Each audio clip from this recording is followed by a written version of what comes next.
not to hear it said.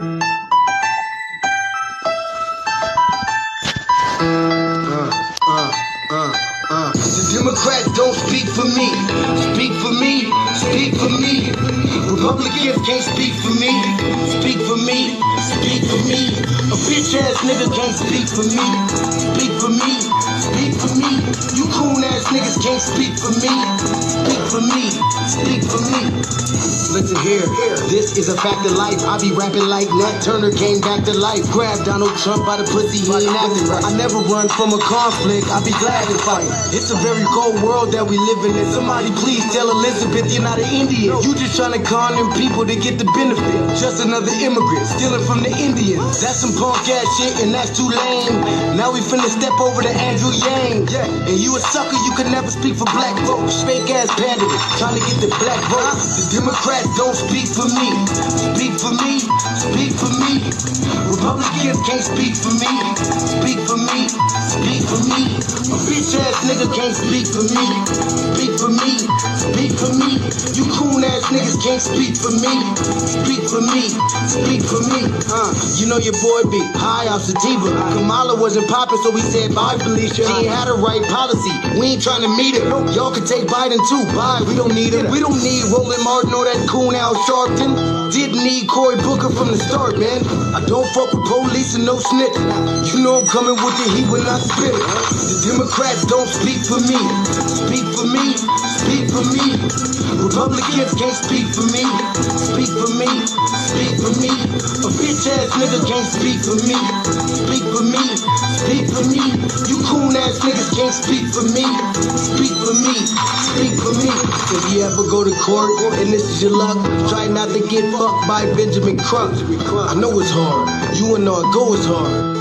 But who the fuck is Amy Cloak? Put her picture up on the bullseye and start throwing darts. People cut our organs out our bodies, that's a stolen heart. They can't save us from the flood like Noah's Ark. Black lives always matter, we finna go for ours. So then we savages, we don't need to pot the piss. Mike Bloomberg can suck dick with that stop and frisk, bitch. You ain't speaking for us, we don't know you.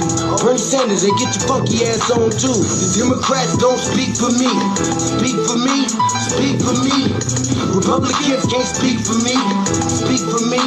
Speak for me. A bitch ass nigga can't speak for me. Speak for me. Speak for me. You coon ass niggas can't speak for me. Speak for me. Speak for me.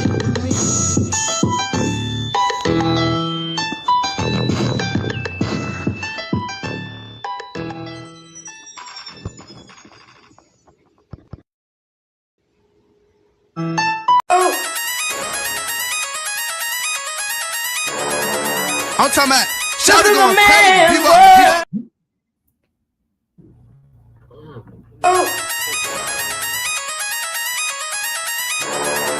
I'm talking about shout it going crazy. People going crazy in these motherfuckers. Run that shit back, man. But it's nothing. Nothing. Got a woman on the bed.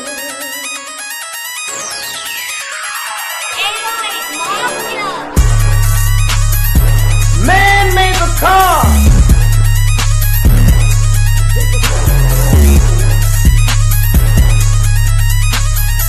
Man made the train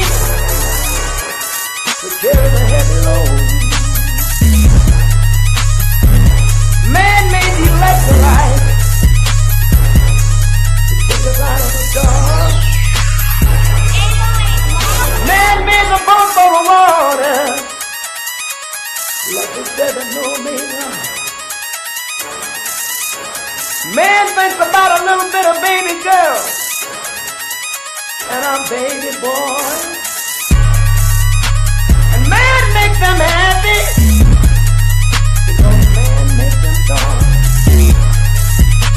But after man make everything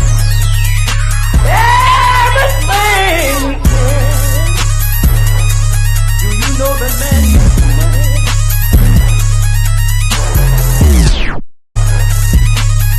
To buy from other men. This is a man's world.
Greetings, Black family, greetings, and thank y'all for tuning in to another episode of the Front Line Blacc News.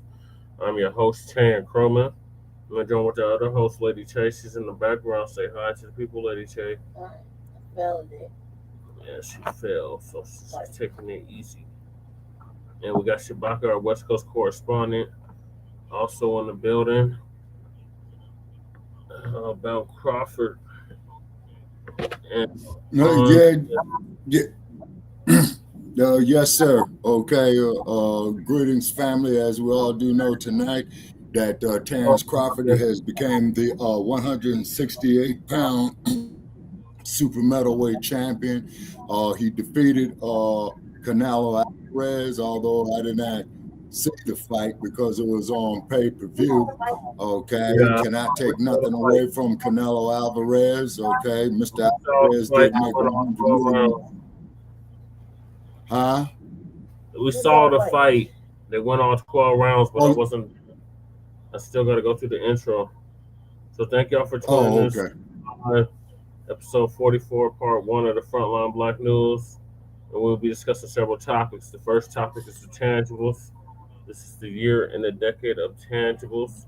Continue to demand something tangible for your vote between now and 2100.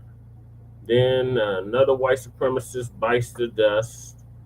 Charlie Kirk's ABK caught up to him. Tariq Nasheed, Tyler Robinson, his killer. Charlie Kirk's killer identified Tyler Robinson. Everything we know. Pathetic. MSNBC makes excuses for Charlie Kirk's killer, Tyler Robinson. Should Black people have empathy for Charlie Kirk? Hell to the no. No. Trump's facial droop at 9/11 ceremony. Stroke speculation explained. Evergreen High School student dies after shooting 2 peers and himself. Body camera footage shows fatal Aurora police shooting of Rajon Belt-Stubblefield. We are based out of East Denver, North Aurora, Colorado. We give the news from a frontline and Black first perspective. We are part of the new Blacc Media and also the signal boosters of the new Blacc Media. We have been around for 5 seasons now and counting. We have several platforms that are part of the Frontline campaign. Frontline Blacc News being one of the first. Shabaka's Black Experience Enhanced being the first technically, but it was on Blog Talk Radio. But on StreamYard, Frontline Blacc News, and then the Revolutionary Agenda. Please join us on StreamYard, YouTube, Frontline Blacc News. The links to all of our channels are in the description, including the Revolutionary Agenda, Jay Militant's What's Cracking TV with Jay Militant, Kukizi, who does our intro track. His link is also in the description. And the Church of Black Power, our brother out of Watts, California, who's now in Houston, Texas. His link is in the chat. Also, the description. Also, we have the petition for reparations in the description as well. And Lady Chase GoFundMe is also in there. And a copyright disclaimer under Section 107 of the Copyright Act of 1976. Allowances made for fair use purposes such as criticism, comment, news reporting, teaching, scholarship, education, and research. I do not own the rights to the music. And if you don't understand racism and white supremacy, what it is and how it works, everything you think you will understand will only confuse you. In all 9 areas of human activity, and that is economics, education, entertainment, labor, law, politics, sex, religion, and war, and some say health and nutrition. And then that's from Neely Ford Jr., who passed away in February, ProduceJustice.com. And when you, a Black person, are captured by any race soldier, you must never fuss, fight, or flee. Comply and defend yourself in court. Also by the great Neely Ford Jr., ProduceJustice.com. And then last but certainly not least, we got racism, white supremacy is conscious and subconscious behavior to maintain white genetic survival, prevent white genetic annihilation, Dr. Francis Cress Wilson. So that's what we have for y'all today or this morning. Thank y'all for tuning in. Make sure y'all like and subscribe to the Frontline Blacc News. All right, Shabaka, finish what you were saying before I get to the tangibles. Yes, sir. Okay, so as we stated, Mr. Alvarez made him $100 million tonight. Terrence Crawford, I do believe, if I'm not mistaken, has made history. And if you're out there listening, Mr. Crawford, you did an excellent display from what I've seen. Okay, I only saw a small portion of the fight. Okay, but you cannot take nothing away from Canelo Alvarez. You know what I'm saying? Is because he was great in his own right. He's got $100 million. Mr. Alvarez needs to hang up his gloves. I believe that Mr. Crawford needs to do the same thing too, is because he went off into the record books tonight. You say, Yeah. and then as I was arguing with idiots on this You gotta stop doing that. Utah situation with Kirk, okay, Yeah. and I says, well, since he's on the other side of things in the spiritual world with Muhammad Ali, may Muhammad Ali whoop his ass for eternity. Well, Muhammad Ali went to heaven, Shabaki. Charlie Kirk did not go to heaven. Okay, sure you're right, brother. Sure you're right. Absolutely. You know what I'm saying? Sure you're right. Well, And excuse then me. to the Lady Tay corrected me. Muhammad Ali's in paradise. yeah, Charlie Kirk yeah. is in Yes, sir. Hey, Jay Militant, what's happening with you? And Hey, what's then up, on top of guys? Did you see the fight? No. Shabaka was just telling us about the fight.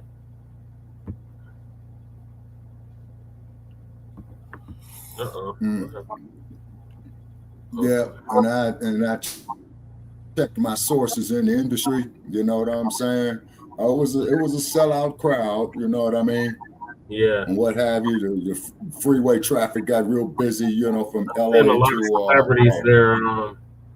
I seen. Oh yeah. I seen Dave Chappelle there. I seen, Jack Nicholson there. Okay. Who else did I see there? I seen Deontay Wilder there. Okay. Mike Tyson was there. Oh, you were live? Yeah, I didn't even see the notification. Oh, okay. Yeah, I watched it on. I didn't see it either, Jay Militant. Okay. And generally what happens is with the high-powered profiles that you had mentioned, they are generally comped to go to the event. So now what's going to happen is they're going to start having the after parties. You know what I mean? Canelo, he might as well party his ass off as well too. He had an excellent career. You know what I'm saying? Canelo wasn't no joke. And then okay, he said Lady Che popped in for a sec. Oh, okay. Yeah. So, all right. So therefore, moving right along, you know, with this Kirk business, okay. So I guess Scotty beamed him up, if you know what I mean. And then he's gonna sit up there and made the statement. And from what I understand was his last statement, he said that the problem in the black communities is black men and black gangs. Well, guess what? Hey, Baby Panther. Say hi. Yeah, Baby Panther. Yeah, start throwing him some yarn and stuff like that. Get him a scratching post. Yeah. Then also too, a cat is a good critter to study for defensive moves. Okay. Yeah. Because if you look at a cat, when he goes off into a battle stance, he goes off into a back-leaning stance. You see what I'm saying? Yeah. And he's and a cat is very, very agile. You see what I'm saying? And cats are some cool creatures. You know what I'm saying? And keep in mind, when it comes to cat, the cat is not your pet. You are the pet's. You are the cat's pet. Where's See? She's just tugging on my leg. Man, take off that pony hat, man. Never. Man. Bronco country. I gotta go dig up my Raiders hat for you. Oh my God. Yeah. Leave that in the trash where it belongs. Well, man, like I say, if these dudes, man, get their asses whipped in the next 3 games, that's exactly where it's going. And I'm gonna write them and tell them I want me $100 million for supporting you shipwrecked ass clowns, you know, for over 40 years. You know what I'm saying? Yeah, I remember that song. Yeah. He did take one to the neck. Yeah. And then the dude that shot him, okay, they had said that his daddy turned him in. His daddy told him to go talk to the youth pastor, and the youth pastor turned him in. So he's held on a no bail hold. Okay, they are seeking a death penalty, and in Utah, what they do, from what I understand. That's what I was about to say. So in about 6 to 8 months, they're probably gonna light him up and kick him off the planet. Yeah. Mm-hmm. That's more than likely what's going to happen in this Utah. After all, they still punishment. And then keep them up. As far as I am concerned, and I'm taking responsibility for exactly, Jay Milliken, white on right crime. We need to see more of Charlie Kirk did all that talking about black on black crime, and he was taken out, and it came and put him in the ass. And then, not to mention, about 8 to 12 years ago, Black family, there was 2 white supremacist motorcycle gangs that had a shootout on the freeway, man, all the way from Las Vegas to Barstow, where they had knocked off between the Mongols and the Hells Angels. Okay. Like 4 years ago, they got into it. 4 or 5 years ago, they got into it out here. Yeah, so we need to encourage more white on white crime, you know what I'm saying?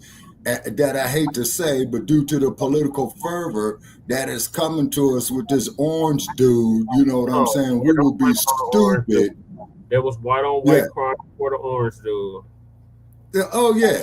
Yeah. People blaming Trump. Jay Milliken.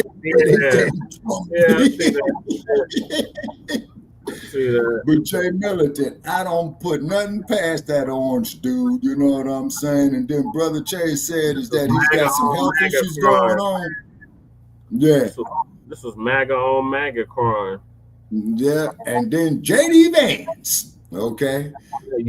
Put old boy's remains up there on Air Force 2 and took him down there to Arizona to plant his ass, you know what I'm saying? And I don't mean to be insensitive to our listeners. He don't believe in no empathy. To hell with Charlie Kirk. He didn't believe in no empathy. He said empathy. Yeah, there you go. There you go. And what did Moses say in that movie, The 10 Commandments? From his own mouth, he spoke thy penalty. Yeah. Yeah, you see? So then they had his widow up there on mainstream media, boo-hoo-hooing and crying and all this other type of stuff. That's the other kitty. It's Khalifa. Now who's Khalifa? Yeah, that's that kitty. Got on white gloves. All right. Yeah, got on white gloves. You got yarn forming scratching posts because they will scratch up your furniture. Not yet. That's all progress. Yeah, okay. Well, they still, like little toddlers in cat years, you see. So in about a couple of months, they want to start flying and leaping and everything like that. The spirit of the panther speaks. Oh, they already doing that. They're already leaping all over the damn place. They turned Rome into a jungle gym. And then also, too, I got a loved one who's on a flight heading down there to the land of down under, and I said, be careful, you know what I'm saying? Because I used to have a friend in Perch. I used to have a friend in Perch. I used to have a Facebook friend that stayed in Perch. Okay, and I believe they fly into Sydney, and if I'm not mistaken, didn't they have the Olympic Games in Sydney, Australia in 2000, I think? No, it was in Tokyo in 2020. It was in Tokyo. I think they had No, it wait a in minute. Sydney. Sydney, I think it was in somewhere in the early 2000s. No, okay. It was the 2000 games Okay. in Sydney, 2000. Yeah. Yeah, so that was Okay. 5 years ago. Yeah. So then also too is that from what I understand, Tariq Nasheed is hosting an event down there at the Hidden Yeah, History yeah, Museum. he's having a comedy show. Oh, okay. And if I might make it to LA, if this raggedy ass car make it, I just might go down there, to get some of the sea air. Because one thing about being out here in this desert climate, when you come up off the coast, every now and then in your lifetime, for some odd reason, you got to go back to that coast. You know what I mean? And what have you. So I'm expecting with Kirk getting beamed up, I'm expecting police agencies to be aggressive against us. You know what I mean? Number one. For what? We didn't have nothing to do with his damn death. I understand, It was but made they on probably, Mayo. Nabisco yeah, on Nabisco. They ain't have shit to do yeah, with us. They put all those death threats on the HBCUs. They ain't have shit to do with us. Yeah. So, and then Trump is going to try to take away the funding from the HBU. So don't be surprised of that. Well, he give And it then to on top of he gave him the most and funding ever. So I wouldn't be surprised if he took the funding. yeah, and then also too, I'm trying to get me an Instagram going up because there was a couple of brothers up there on a TikTok saying he shouldn't take the funding away from the HBCUs and stuff like that. And then they had some coon Negro up there boo-hoo-hooing over Charlie Kirk. Stephen A. And I said, Stephen A. Smith was crying over him too. Who Stephen A. Smith? Well, Stephen A. Smith, he's the coon of coons. You know what I'm saying? I think Antoine Daniels got him beat. But okay. I heard the name. I got to check him out. Oh my God. So what it is? I don't know who's worse. Yeah. And then of course, as we do know, these ass scratchers, Yassa bosses, Uncle Tim Scott Negroes, they on puppet strings. And I saw a live feed down there from Carolina where his brother was walking with old Uncle Tim Scott. And the brother went on and told Uncle Tim Scott about himself, and Uncle Tim Scott stood up there skinning and grinning and what have you. Zippity-doo-dah, zippity-day. All right, so I gotta get to the tangibles. Oh, yeah. All right, so back in 2019, 2020, our good brother Tariq Nasheed came out with the hashtag Tangibles 2020. And in it, he was detailing everything that we, meaning the foundational Black Americans, descendants of American child slavery freedmen, were going to demand from the two-party system. So instead of 2020, it's 2025, but everything else remains the same. So we got the 2025 local elections coming up, 2026 midterm elections coming up, 2027 Denver elections coming up, and 2028 presidential elections coming up. And foundational Black Americans are going to reject the 50-year-old plus malign neglect policy that has been implemented by the political system. This malign neglect policy mandates that Black Americans should be ignored and only mentioned in vague and non-specific terms, lumping foundational Black Americans into groups with minorities, immigrants, people of color, BIPOC, downtrodden, underserved, underprivileged, underrepresented, communities of interest, marginalized, disenfranchised, etc., has only hindered the progress of Black Americans as a group by providing tangible benefits for other groups. In the selection cycle, like I said, 2025 local, 2026 midterms, 2027 Denver, 2028 presidential, Black Americans are going to insist that our needs are specifically met by politicians who are seeking our votes. Foundational Black Americans want tangible benefits, specifically for us. We do not want trickle down, secondary benefits that are provided for every group.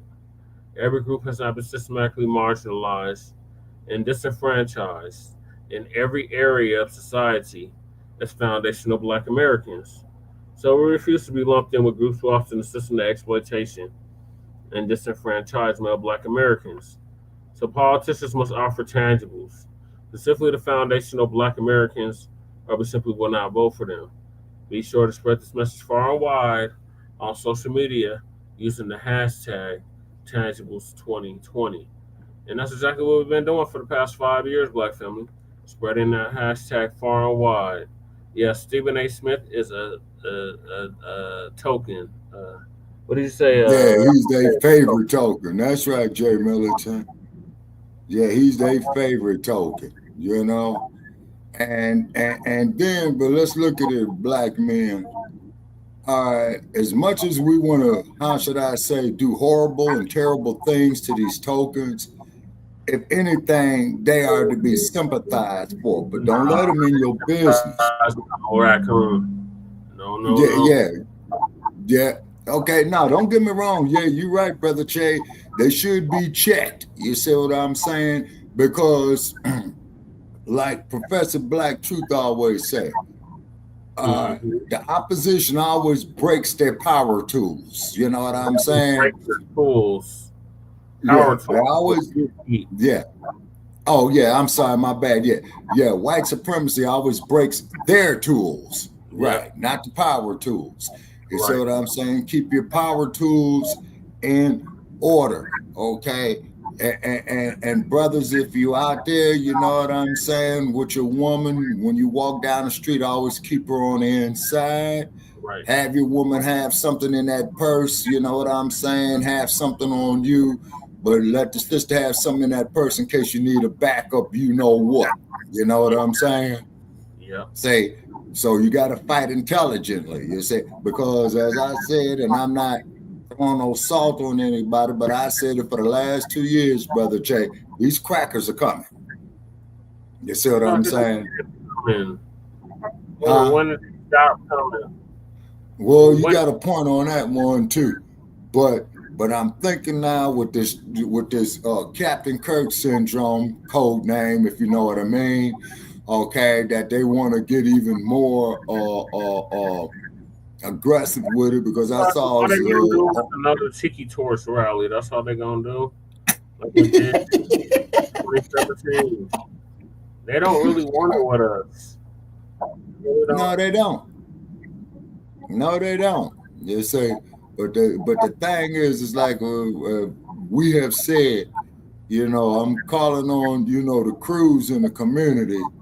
Okay, I know we got issues, but right now we got a bigger threat coming to us, and the brother who you going up against might be the cat you might need to save your back when it really hits, and vice versa. Because as you know, Brother Che, I've been behind enemy lines by myself. You know what I'm saying? And the information that I got is like 4 years old now, so I'm gonna say they was getting bad then. So I'm gonna say they that much worse now, particularly what happened over there in Utah. And from what I understand, it was like about 50 miles away from Salt Lake City. You see what I mean? So, you know, so be careful going out there, and when y'all come out here to the wild, wild west, you know, to get out that snow that's getting ready to come your way. In the east, up there in the Rocky Mountains, you know, where y'all gonna have all 4 seasons in one day, from 65 degrees to 20 degrees below zero. And I know what I'm talking about because I experienced it, you know. So the heat is breaking here in Las Vegas. You know, we got up to a high of about 87. You know what I'm saying? And so, you know, the temperatures is right. And then also too, I got information that they're gonna be having a new strand of this whooping cough that is coming out. So we with the what? The bullshit. Yeah, exactly. But even still, eat right, keep your vitamin C up. You know what I'm saying? And if you on crowded transit lines or what have you, be sure to have you a semi-mask on or what have you. And whatever you do not let nobody cough on you. And I am reaching out, Brother Che, to the doctor. You know what I'm saying, that we've had before, who was talking about the women's health issues, because she's been doing some work on social media. So I always, tell her hello and what have you. And I respect her taking the time getting with us, because she's on a very, very extremely busy schedule. All right, so Now, the tangibles. oh, absolutely. The bill is $586 trillion. In other words, we want all the money they got in the Western world, all the gold. Now, Ibrahim Traore, I just found out today, he has totally excluded the French up out of Burkina Faso. He also canceled their currency in his nation. Now, that's a twist. You know what I'm saying? Still That's a twist. Shabaka. Huh? I wouldn't get your hopes up too much. He's still dealing with the Russians. I know, Brother Chair. I know. So I hope he's doing the right thing, and I want to emphasize on that, because the Russians and the Chinese, man, them is like ace boom coons, and then the Chinese, quite naturally, of course, they got to get over there to get that silicon up out of Azania, and then get rid of this AI shit off of your devices, is because it's rigged, it's pre-programmed. You see what I'm saying? So I hope to get some further knowledges on that, if I'm granted, to go back to school, and that's all I'm going to be studying is the AI. You see what I mean? To keep us safe, and then download all your material of your intellectual property. So in case they try to come at you and you see your shit up there being broadcast on some other cat's platform and he getting paid, send him a note, drag him into court. You know what I'm saying? Have him break you off. Because I noticed what's happening on this internet. They keep putting up these stupid ass AI films, and then like and subscribe, and start blocking them fleas. You see what I'm saying? Mm-hmm. Now, every morning on my devices, man, I got to go through about 4 hours of deleting and blocking unwanted, stupid crap. You know what I mean? Yeah. And then, of course, everything is up there with old Captain Kirk. You know what I'm saying? Yeah, talking about him. Oh, it's such a tragedy, and then researching some of this clown's material. Well, why should we white folks pay reparations for what happened so long ago? Okay, here it is, class. The reason being why they owe the reparations is because the initial investments that they got off of our ancestors on these plantations was built up and parlayed again and again and again and again and again. And then keep in mind, on Wall Street, where the freaking stock market is, they sold a lot of our people there as well, too. Now, well, I got 2 videos to play, Shabaka, so let me play them real quick. So the first one was from City Council. I went smooth the hell off on them. And it's about the tangibles. I went smooth the hell off on them. Okay, is that the one that I was commenting to you? Members. My name is Jesse LaShawn Parrish, and I'm representing for Black Star Action Movement for Self-Defense. Positive Action Commitment for Social Change, as well as the Unity Party of Colorado, the Northeast Denver Residents Council, the Quebec Street Corridor Task Force, Front Line Blacc News, Shabaka's Black Experience Enhanced, the Revolutionary Agenda, and I reside at the Legacy Lofts in Council Member Darrell Watson's district of the fine District 9. Thank y'all for allowing me to speak. I got a lot to say. All right, I agree with most of what the speakers previous to me have said. Definitely Marianne, that's my godmother. Shout out to her. She got me house when the city refused to do such. Y'all keep talking about genocide and all this. Y'all don't want to address the genocide that's been going on for 400 years against my people. The foundational Black Americans, the people that built this country. So if you're not going to address that, then you're not talking about nothing. We got a whole genocide going on right here in the United States of America, and y'all never wanted to have these public hearings. What I wanted to talk about was the fact that you have all this money for these illegal immigrants. So you got all this money for the illegal. You need to sponsor a Freedmen's Bureau. That's right. For foundational Black Americans and FBA Coloradans. Reparations is a blood debt that is owed, not a handout. FBA Denver rights are owed for chattel.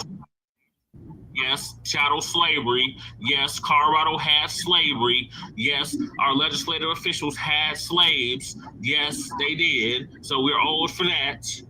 Jim Crow, redlining, mass incarceration, eminent domain, and gentrification, just to name a few. RWS, otherwise known as racism, white supremacist, systematic atrocities and discriminatory practices are still going on in 2025. Our state representatives like James Coleman are sponsoring a commission for reparations under a racial equity study. The study is currently underway. So Denver, do the right thing for once and sponsor a bill for FBA Freedmen Bureau. Do right by Black Americans, not just when you want our votes. We hear you, we see you, and we know you're not going to do nothing specifically for us. But you'll jump out the window for these illegal immigrants who just got here yesterday. But you'll completely ignore the needs and wants of your constituency, the Black constituency that made this city so great and built this country.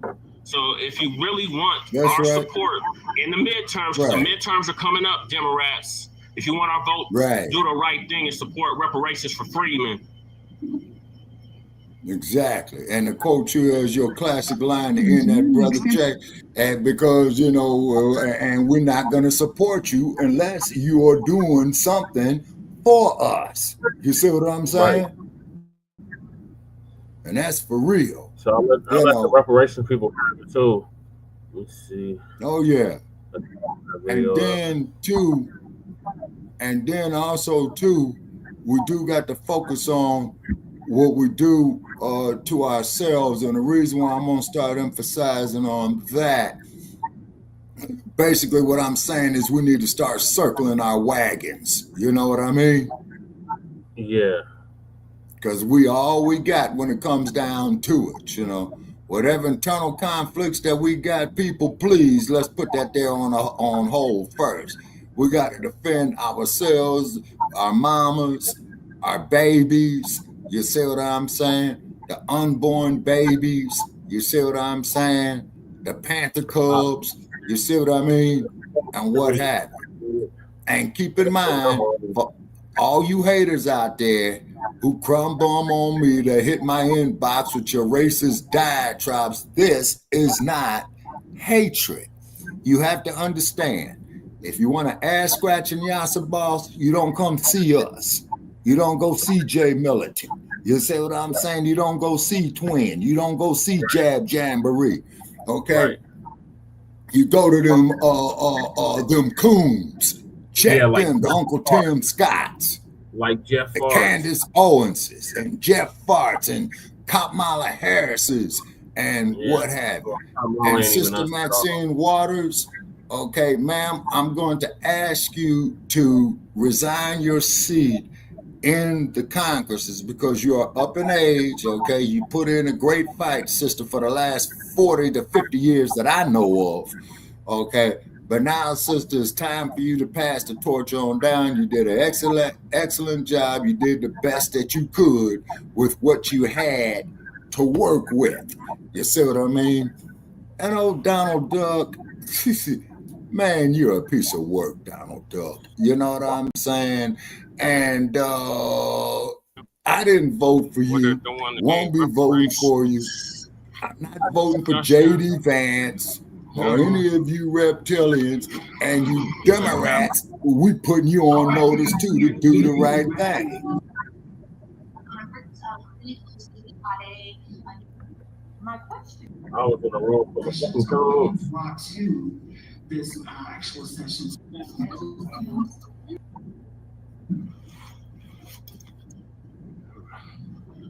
Yes, Jesse Paris, representing for several Black organizations in the state. But I'm gonna keep it short. My name is Jesse LaShawn Paris, and I represent for Black Star Action Movement for Self-Defense, Positive Action Committee for Social Change, as well as the Unity Party of Colorado, the Northeast Denver Residents Council, Front Line Blacc News, Shabaka's Black Experience Enhanced, and I am a native of Denver of over 30 years. What I want to say is thank y'all for putting this on. I've been following what's been happening in other states, such as California, Illinois, in regards to reparations. This is a debt that is owed, something that is owed. It's not a handout, it's something that is owed to. That's the sentence of chattel slavery, freedmen, the people that built this country. So I thank y'all for putting this together.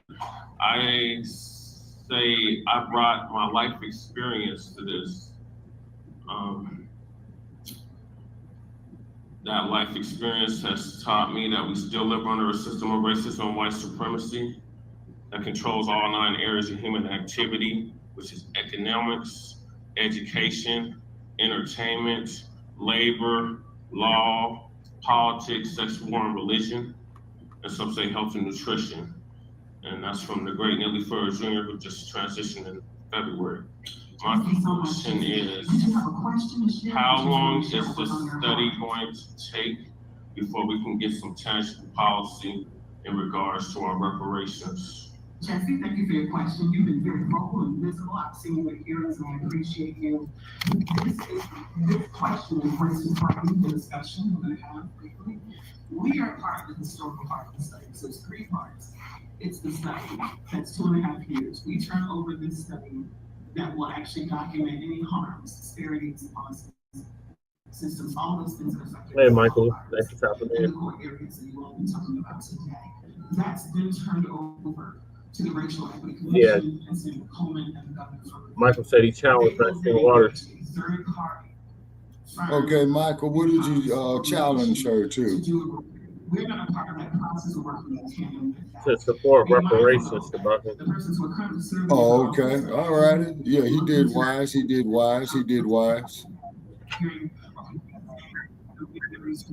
releasing every quarter to the public and to the media to inform policy. We have no direct connection to what comes after that economic piece. You are welcome to submit a question to the actual commission about those next steps, but we're focused on the history and how that meets the moment. Thank you so much. Thank you. Okay, next question. All right, that's how I'm gonna play because the rest is a bunch of coonery. Coonery. Zippity doo dah, zippity day. My, I got plenty of nothing and nothing's plenty for me. Then there was a video that a brother did on Uncle Tim Scott where he told him about himself, and old Tim Scott, he was sitting up there skinning and grinning, you know. Yeah, he said, okay, well, Michael very hostile. Was very hostile and rude when you put her on blast. Okay, I respect that, but that just goes to show that she needs to step down, is because age is catching up with her. I did see her speaking in Mercer Park about 25, 30 years ago. Okay, Yeah, and she's been corrupt. I know. So I know, but we got to deal, as Flip Wilson used to say, the church of what's happening now here in 2025. You see what I'm saying? And what we trying to do is do our damnedest to stay alive. Well, we don't know what the fix is going to be in 2026. The work is being done, and me and Lady Chase show up to all the hearings and go smooth the hell out. Yeah, you do. Yeah, you do, brother. And like I said, keep it up. You know, keep it up in their face. Keep that jab up on that mug. You know what I'm saying? Keep it up in their face. You say, and then with my old crippled, decrepit ass, you know what I'm saying? I finally got something in the mail from my doctor, a step thing where I got to rotate they have my some leg. politicians that were running for school board, and one of them, she Yeah. was running for Lady Che's district award, but she dropped Okay. out. But yeah, Okay. that's coonery. What's And then I coonery? am gonna step to some of the Las Vegas municipal Yeah, council meetings and what have you, providing, of course, if I can take a direct bus route there, because the new hustle that they got here in Las Vegas, y'all really get your money. You got to pay to park at these casinos. Every corner got a parking meter on it, so that's their new hustle out here in Sin Cities to get you to pay for the parking. So I got a bus route, and I need to follow the bus route. yeah. You know, from where I'm at, straight, you know, to City Hall, and I'm gonna go in there. If I could film some live videos, I will do it. You know what I'm saying? Providing, of course, you know, I don't have the nightstick glide gracefully upside my head. You know what I'm saying? So how did I do, guys? How did I do, everybody? Yeah. So great. Okay. Michael says here, Friday Jones was very weak by not confronting Maxine Waters. Okay, okay. And just tell, you know, Ms. Waters that, hey, it was a great run, you know, for what she tried to do for at least almost 50 years that I know of at the state level and at the congressional level. But most of her time and effort went in at the congressional level. You see what I mean? Because she was a member of the California State Assembly, and she had a homegirl by the name of Diane Watson, who was part of California's state senate. And I think Ms. Watson retired, and Maxine then catapulted during the Clinton regime into the U.S. Congress. So she's got over 25 years of work in the Congress. So what I'm saying is she did her time. She did what she can do considering under the circumstances, and pretty much it's time for some new blood to go in there. You see? Sabaka, they had mentioned somebody that was influential in getting Hollywood off the ground, and they said that they're from Denver. Then they also said that Hattie McDaniels is from Denver, and she was the is that right? Emmy Award winner from Denver. Okay, and then the cool part about Hattie McDaniel, okay, is that she played the maid in the classic film of MGM called Gone with the Wind. And the sad part about it is that when Ms. McDaniel received her award at the Academy Awards, they would not allow her to sit with the white actors and actresses. You know, she had to be segregated, you know, when she was getting her meal and what have you. Same thing that they did to Nat King Cole here in Las Vegas, Nevada in 1965 when he was performing with Frank Sinatra here on the Strip. Nat King Cole could not sit, you know, in a white restaurant. So Frank Sinatra went up to Nat King Cole and he said, Nat, what you doing here? He says, well, man, you know, this is the Mississippi of the West. And they say, I can't sit with y'all out there. So from what I understand, Mr. Sinatra went there and told the owner of the club and told him, like, look, man, if you don't let Nat King Cole come up here and sit with the rest of us, we pulling out. And he says that he's leaving and that he's taking everybody that he brought to Vegas with him. So I commend Mr. Sinatra for that. You know what I mean? So this woman and right also here opened up the doors for the Motown Review to come here, because I think Smokey Robinson had mentioned that they had similar problems when they first came to Vegas in the mid-'60s. Yeah, this broad talked about we was romanticizing the 5 points, and I was like, that's not what we're doing. We're just acknowledging it was the Harlem of the West, and it's not what we used to live in. Okay, well, you know, Jay Militant might disagree with you because to the Fillmore district in San Yeah, Francisco as the Harlem of the West. Several cities, Shabaka. And Panther Town as well too. Exactly, but we had the Harlem of the West out here. So this lady is like, "Oh, we're romanticizing 5 points." Like, no, it's not what we're doing. But she mentions an actor or actress, an actor that was real big in Hollywood in the very beginning. So I'm only playing this so you can hear the name, see if it rings a bell. All right. Okay. Ms. McDaniel financed a lawsuit in 1945 in Los Angeles that abolished restricted mortgage covenants. It's a performance. I dropped my damn phone. Award winner. Yeah. Her name is Hattie McDaniel. Oh, okay. So she did say Hattie McDaniel. Okay. Yeah, hold on, no, but that's not who I wanted you to hear. That's not the name I wanted you to hear. They got death threats. That's a story that hasn't been told. Yeah. And when is this roughly? Late 70s, late 60s, early 70s. I think so. Okay. And so that's an example. I'm sorry, I just got there. That's all good. So referral. Yeah, because I was what the hell off. My grandma used to stay on high. I was recently walking on Downing Street, just How different it is, I had no idea where I was. Like literally,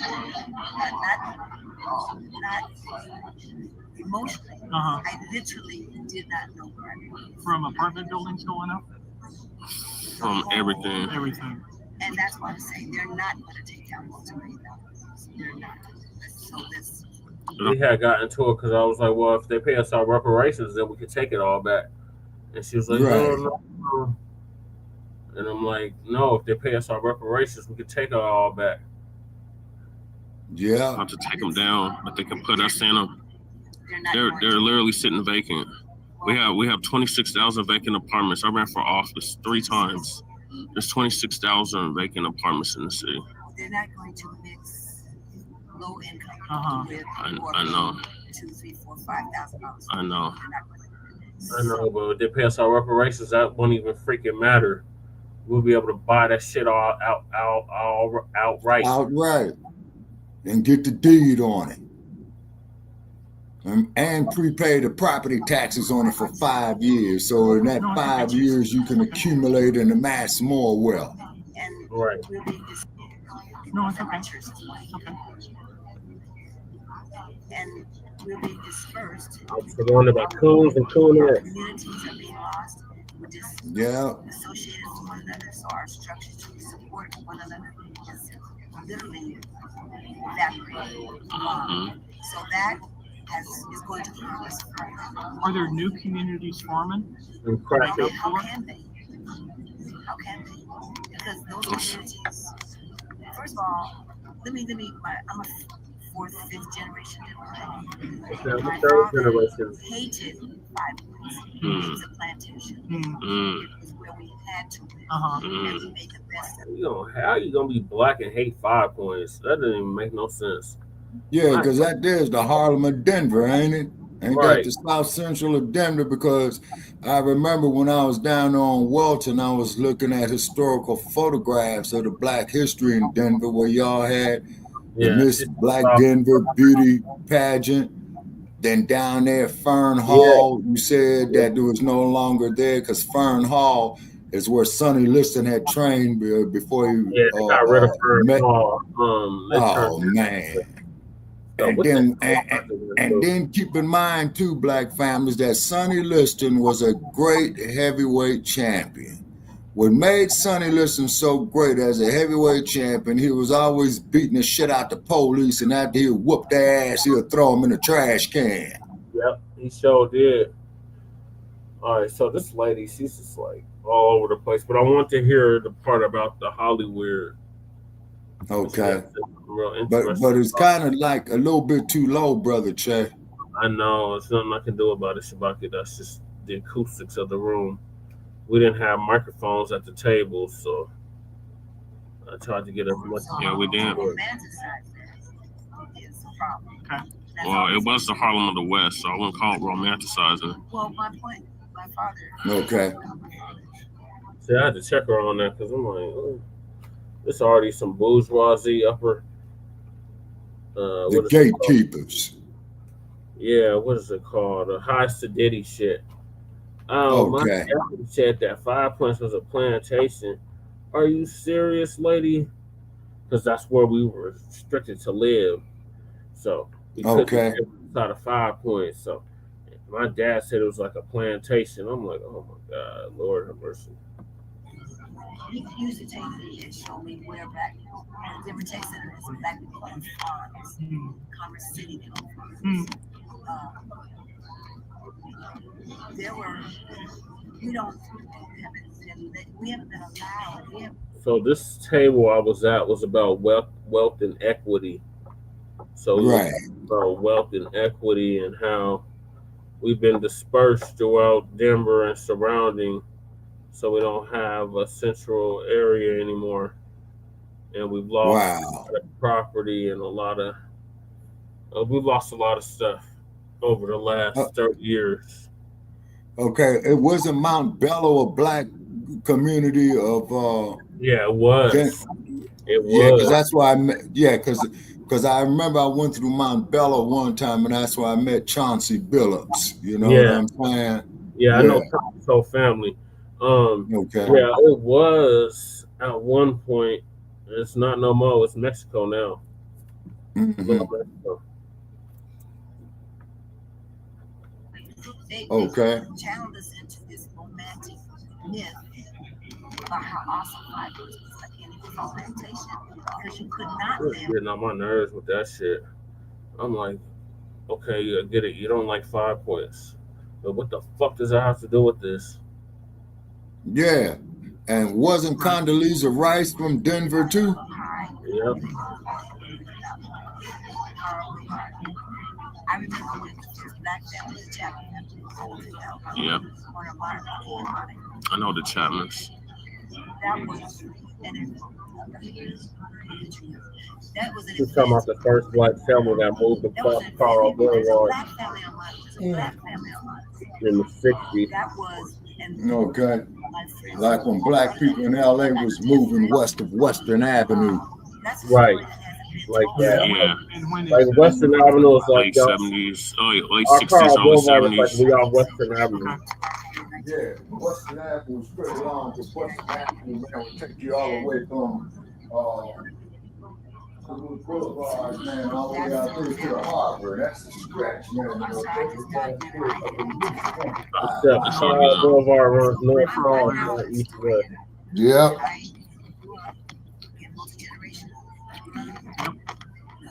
So to come off the generational wealth and how the generation ahead of me sold all the property, get out of 5 Points, move to the suburbs. We're winner. Yep. Yeah. Her name is not Yeah, we should have a platform. Somebody made the decision. If you look at a normal magazine, Right. so you can look it up. It's 2017. They didn't know that they know and didn't have photos, which I gave up. Okay, Win Lou says we got 4 channels going on at the same time. Yeah, we got 5. And we're at 36 Win Lou. I have a beautiful photo of her at the CBS last freshman dress. They chose a mountain. He was streaming the fight. He was, okay. And they wouldn't fix it. I started going to the governor's office and saying, I want this fixed. And they wouldn't, and they haven't. Now, Henry Daniel, let me finish. Okay. Miss McDaniel financed a lawsuit in 1945 in Los Angeles that abolished restricted mortgage covenants. Okay, do you know what she's talking about, Shabaki? Only on screen. Where did she live in Denver? Several places. Her parents were enslaved. They came here in 19. She's talking about Hattie McDaniel's daddy. She said that he got the covenant erased in Los Angeles. So Black. Okay, say that again. I was offline for about 30 seconds, Brother Chad. I just reconnected my line. Okay, so please repeat your last two sentences, sir. Okay, she's talking about Hattie McDaniel's family. She's talking about her father and how he got the deed restricted. Basically, the redlining lifted so we can move to other areas of Los Angeles. Okay, which would be west of Western. Okay, all righty. Okay. Going to Arlington, going to Crenshaw, La Cienega. Okay. One of their main tourist sites. But let me tell you about Douglas Fairbanks Sr. You know about Douglas Fairbanks? Do you know where he was born? I used to. I don't know. I can't come up with it. Okay. Knew it was somewhere in Denver. You can hit a home run baseball from this building to where. Yeah. 12, where the Kirkland Museum is. Yeah. He was born there in 1883. He was the first international male silent film star. First international male silent film star. He was called the King of Hollywood. He was the first president of Beverly Hills, not the first president of Beverly Hills. He died. Were you aware of that, Shabaki? What's that? He was what she's talking about. One of the founders of the academy. No, I could barely hear her. You gotta listen, Shabaki. It's hard to hear. Yeah. She's talking about Hattie McDaniel's father. Okay. George Lucas erected his life-size statue to Douglas Fairbanks Sr.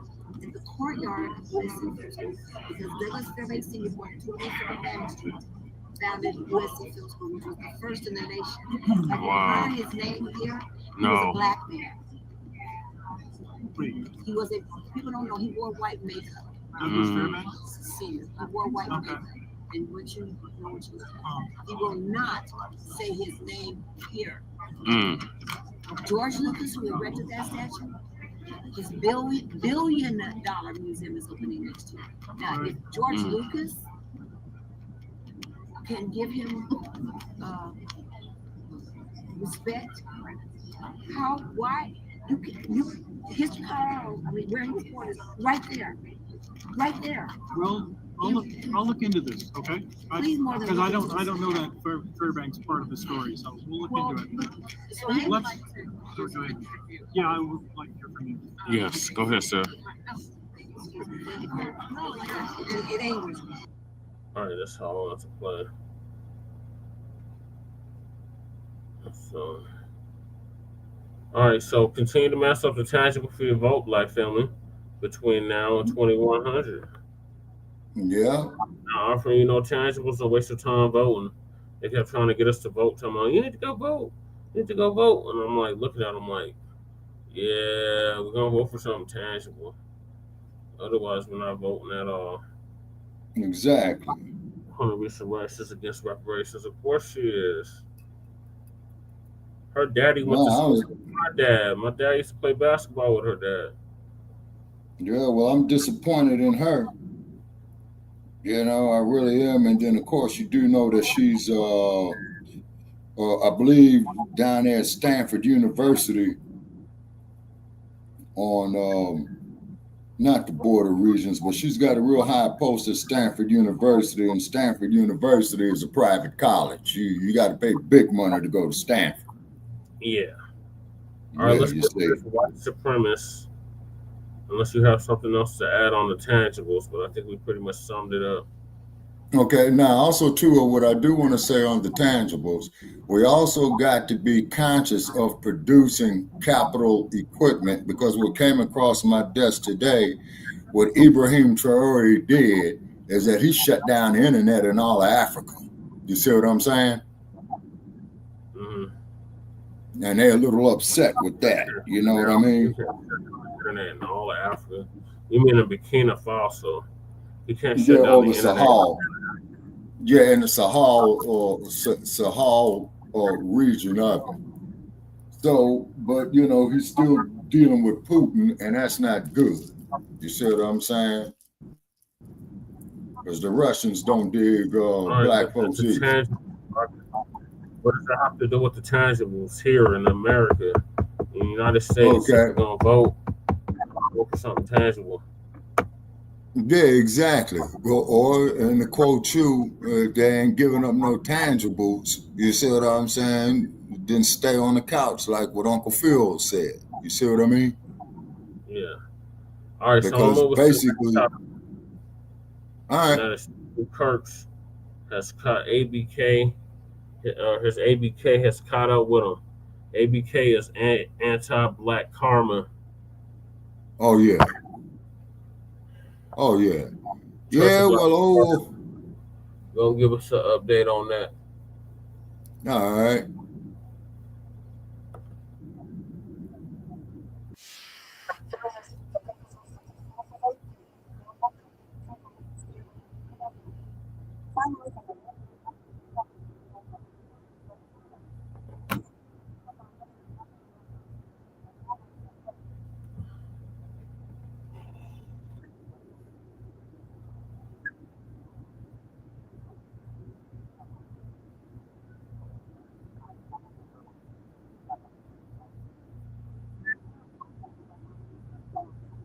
Well, we're listening to doing the same for Front Line Blacc.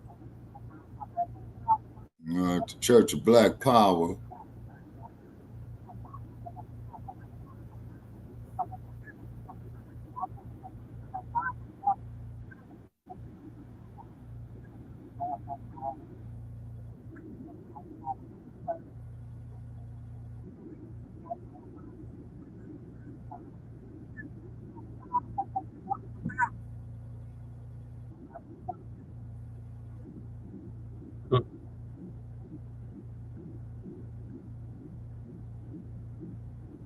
That's Lenny Kravitz's mother right there, Roxy Roker. I remember that episode of the Jeffersons right there. And I remember that episode there, Sanford and Son, and then I remember Soul Train.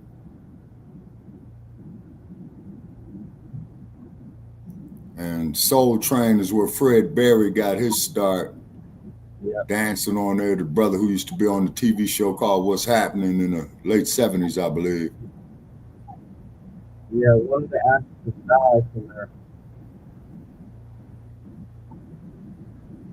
And then JJ and Thelma, Bernadette Stannis.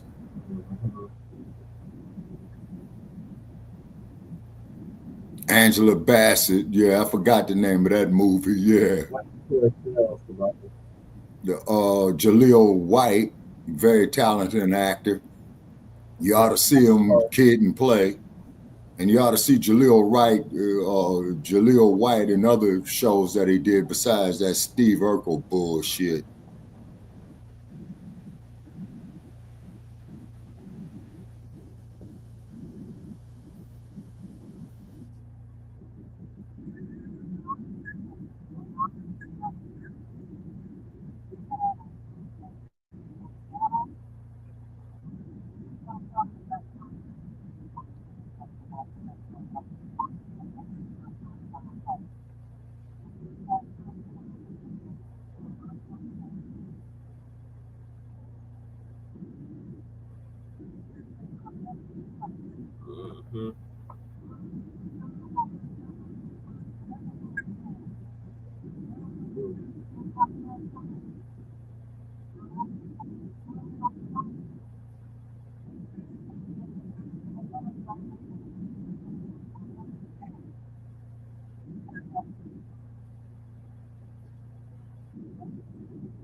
This is dude's name, Boris.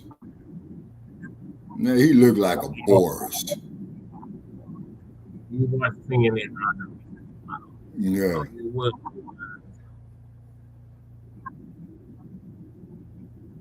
Okay, we're not getting no audio on this right here.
Okay, we got a pause going on. What's happening?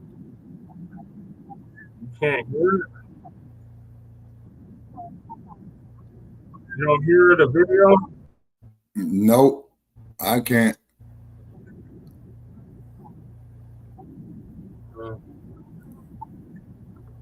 Shabaki, you can't hear the video? No, sir. Oh, God. Yeah, this is how they mess with us people. I mean, you couldn't hear none of it at all? No, sir. Oh, God. Fucking hate streaming on. All right, let me try this again. K his way. Oh, there we go. Yeah. This himself from Beavis and Butthead has literally caught some ABK. And it happened earlier today. And so, family, before we do anything, we're going to go ahead and let that news break. Let's go here first. This is CNN Breaking News. We have breaking news to CNN. A source tells CNN that Trump ally and the founder of Turning Points USA, Charlie Kirk, was shot at an event on a college campus in Utah. And the extent of Kirk's injuries at this point are not immediately clear. Let's talk now with CNN's Kristen Holmes. We have CNN political director David Chalian with us as well. Kristen, what can you tell us? Brianna and Boris, I want to be very clear. I cannot tell you that much right now because this is a very fluid situation. People are still trying to figure out the details, the extent of the injury, and what exactly unfolded on that Utah campus. As we have reported, Charlie Kirk is a close ally of President Trump's. Not only that, he is somebody who helped him get elected this cycle. He is often seen here at the White House. He runs Turning Point USA, which is a youth organization where he's tried to galvanize thousands of voters, Republican voters. He's also a controversial figure at times. He goes into these various college campuses, pushes conservative issues, gets into heated back and forth often with these students on these college campuses. But of course, none of that is violent. This is the first time we've seen this kind of reaction, obviously. So what we know right now, everyone is monitoring the situation. He was shot during this event on this Utah campus, and they are still unclear what exactly the extent of those injuries is. There are a lot of videos circulating right now on social media that are showing the crowds running away after gunshots went off. But again, we are still going through all of this and talking to sources to figure out what exactly happened and how Kirk is doing at this time. Kristen, please stand by. Now, from the video I saw, family, you know, it was a very specific point in time that this dude got, you know, ABK'd. And, you know, somebody in the crowd asked him about, you know, mass shootings, mass pumings. And, you know, he said before, after gun violence. Man, Jay Militant. You heard it go off. The ABK, everybody on the campus heard and started running from. So, you know, I find it to be very, very interesting that it happened at that exact point in time. That sounds like some childish I just had to say that because they said the details are vague. That detail is not vague. There's a whole clip going around circling the situation. To be honest with you, I thought it was AI. I have to look a little bit closer. But let's let them continue. David, as we work to confirm some of these videos that are circulating online and we try to get an awareness of the status of Kirk's health, it's important to step back and point out the impact that he's had in recent years on politics, and certainly conservative politics. He's turned this sort of grassroots organization, Turning Points USA, into a juggernaut when it comes to connecting youth conservatives and the conservative agenda on college campuses. Without a doubt. I mean, first, let me say my prayers are with Charlie Kirk right now, and I'm sure everybody watching feels the same. Hold up. Speak for yourself, little Oompa Loompa. Don't just go around talking about everybody feels the same way. Don't put words in all of our mouths. Right. You speak for yourself and leave it there. Right. Let me be very clear about that. All right? We ain't about to sit here and play that game. Right. Horrific to see what we're seeing here. You couldn't be more spot on, Boris. I can't sort of understate what Charlie Kirk has done inside the Republican Party as a force, especially around mobilizing younger voters. That's sort of family. Even he had to laugh when he tried to say that right now. I can't understate what Charlie Kirk has done in this conservative movement. Watch him. Terrific to see what we're seeing here. You couldn't be more spot on, Boris. I can't sort of understate what Charlie Kirk has done inside the Republican Party as a family. He couldn't even keep it straight. He couldn't keep it straight. Yeah. This is horrific to see what we're seeing here. You couldn't be more spot on, Boris. I can't sort of understate what Charlie Kirk has done inside the Republican Party as a force, especially around mobilizing younger voters. That's sort of how TPUSA first got its movement. But he is a talk radio host on conservative radio. He's the organizer of this group, does a ton of speaking publicly around the country. You can't go to any kind of sort of big convening of Republicans, and he is not a force there with an enormous following. In fact, I was looking on social media, on Twitter, at 2:24, so not even 30 minutes ago, 29 minutes ago, he had posted images of himself before this huge crowd at Utah Valley University there outside of Provo. And he said, we're so back. You could see there was enthusiasm. He was passing hats around. You can watch him on video. This was posted half an hour ago of him doing that and greeting this crowd. He is somebody that the Trump campaign, as Kristen was noting, utilized very effectively to harness his leadership in this conservative activist movement, again, with young people, young men specifically. We've talked about this a lot when we look back.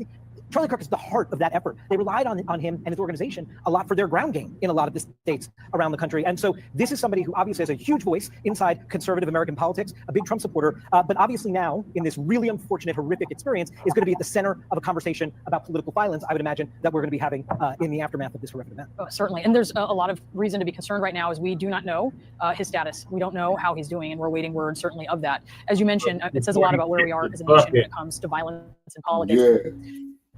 Can you talk a little bit about what he was doing in Utah? He was going to universities to speak to young people. Yeah, and organizing them. And again, that's why I was literally bringing it up from his Twitter page a little while ago. You can see it's not just like, sometimes you might go to an event at a college campus and it's a smattering of people. That is not what Charlie Kirk brings. He has a following and an energy around him with young people. So yes, he's on college campuses quite often all around the country. Boy, this little Oompa Loompa is laying on thick, don't you think? That is not what Charlie Kirk brings. No, he brings the races. He brings out other Nabiscos who think like him with the white supremacist thought process. That's what he brings. I mean, damn, I heard it all now. You can't say he bring anything else.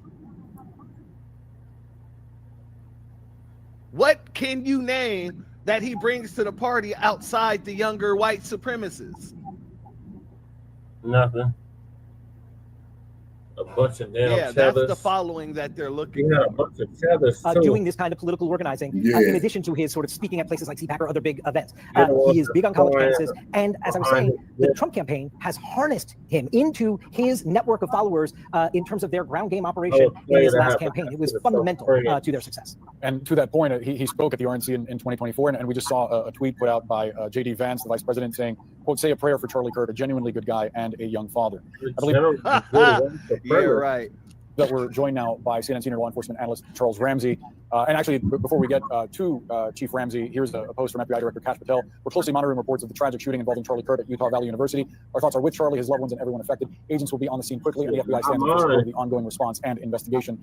Chief Ramsey, I wonder if you can paint for us a picture of what an investigation like this, one, as you just saw there from the FBI director, to which agents are just responding on a college campus at an event where it appears that Kirk was surrounded by a multitude of attendants.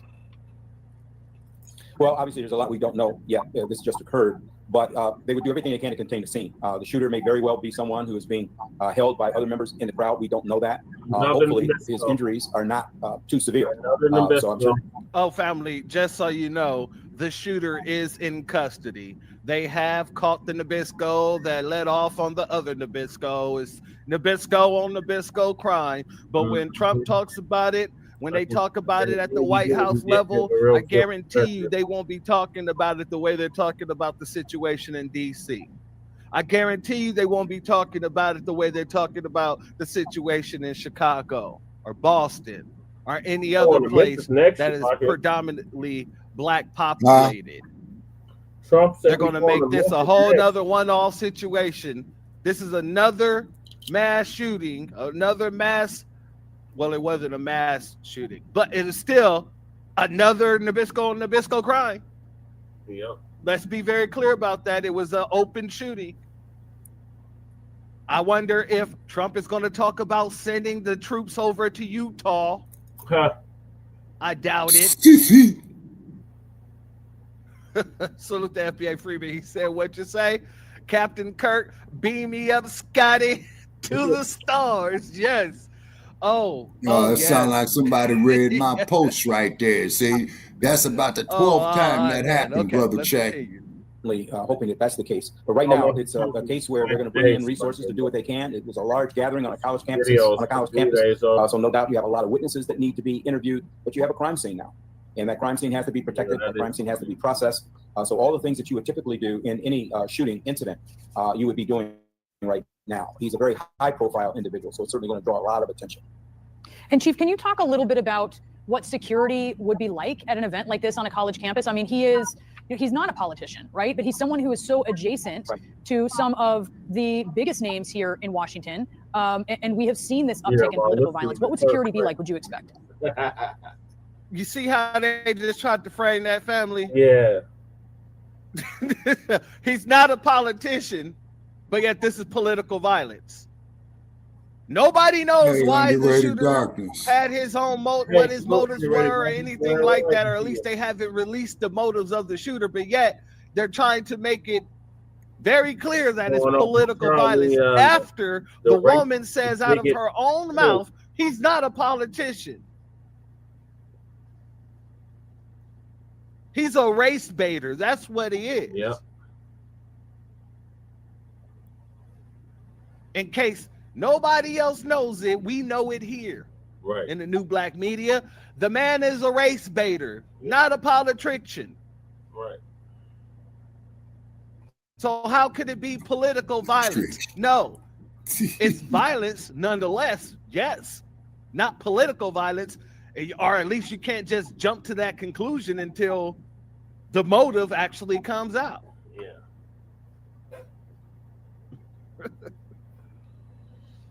Well, he's not an elected official, and unless there were direct threats made to him, security would be there. But on a college campus with a large crowd, very difficult, and people would not be screened before they went to the event.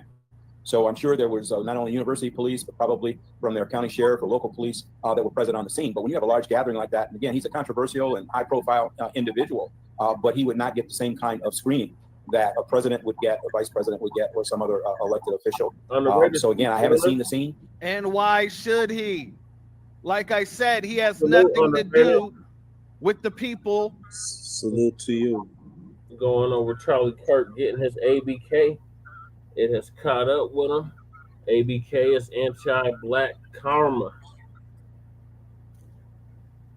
And may the spirit of Muhammad Ali whoop his ass for eternity. Right. Yeah. I do want to say this stuff. Hello? Yeah, go ahead. Underrated. America, you still don't learn, don't you? Yeah, y'all still don't learn of assassinations in the past, even in back in century, right? Nope. Talking about freedom of speech, right? Yeah. Yep. I'm gonna be petty a little bit, but y'all gotta work with me. Oh, we're going over a petty right now, so you perfect timing. So for me, it's this that when our scholars was fighting for us for centuries, right? They got assassinated, right, in one way or the other, right? Yep. You agree with that, right? Yes. Yeah. Okay. America had never punished them, right? Right. Now, as a black man, you know, late father born and raised in Georgia. My mother born and raised Brooklyn, New York, as I was, and my grandmother was born in Durham, North Carolina. I know a little something about the South and the North, and I know a little something about our people. Yeah. But I can say this, that history never lied. Okay. Now they say the HBUs is on bond threat. Are we right? Yeah, but we don't have nothing to do with this. We ain't got right. That's my point. We ain't got nothing to do with it, right? Yeah. But you praising this man, right? Being American hero. Well, remember what Colin said? America awards its killers, its murderers. It gives them stars and bars and stripes. But check it out though. 5 years ago, this is the president I'm talking about. That partying the Proud Boys and Girls. Yep. Yeah. So family, why are we surprised here? I'm not. Now there's people, you know, I'm just saying that, you know, America's gonna be America. Yep. They love to kill. Yep. And people do not look like us. You need to take a good look at yourself. This is what you're asking for centuries ago. Yep. You asked for this. Yeah, they did. So y'all vote for it. Live with it.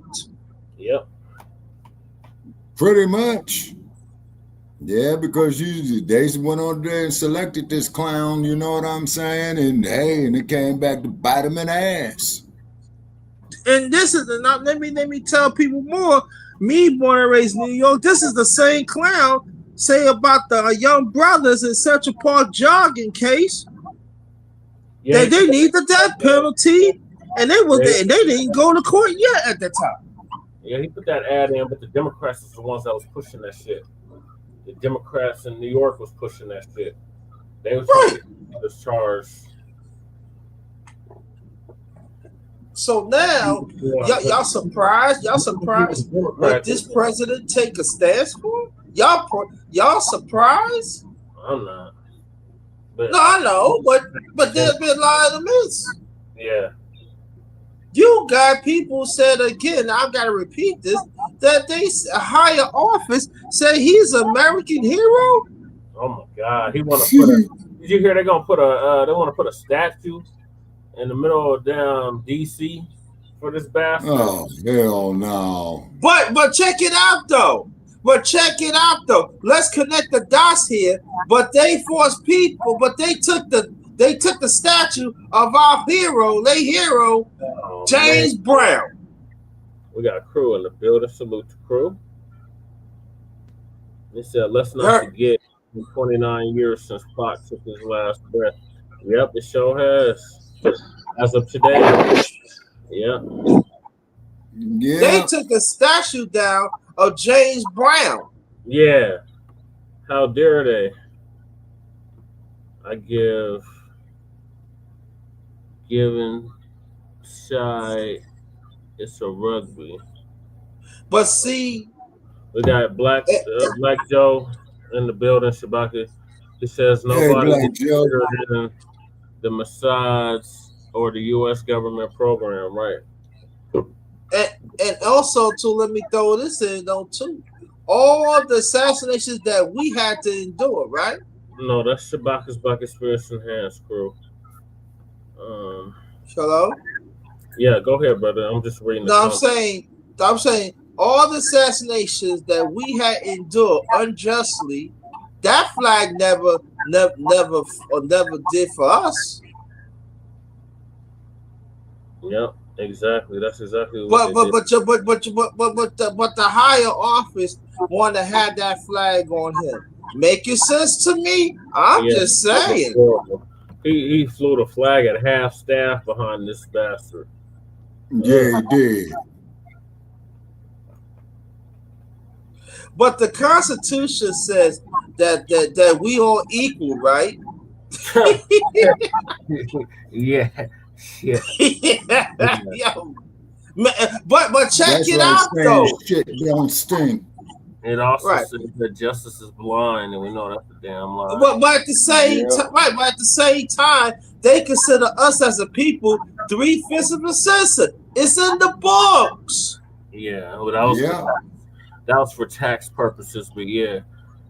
He said Dr. Khalid Muhammad bucked the Boule Negro system and ate his last meal at his apprentice home before he insides and his apprentice took a spot. Yep. Yeah. Yep, the David Hammond's flag, yep. So that flag never really represent us. I'm American. Our American Indian sister made the flag, yep. Grace Swisser, a black slave, knitted the original 13 colony flag. And check it out though, y'all. And then the ones don't look like us. Now they finally see the truth. And then now suddenly y'all want to say something about it. Yeah, that's because they're getting their end wake up call. But we've been telling them this.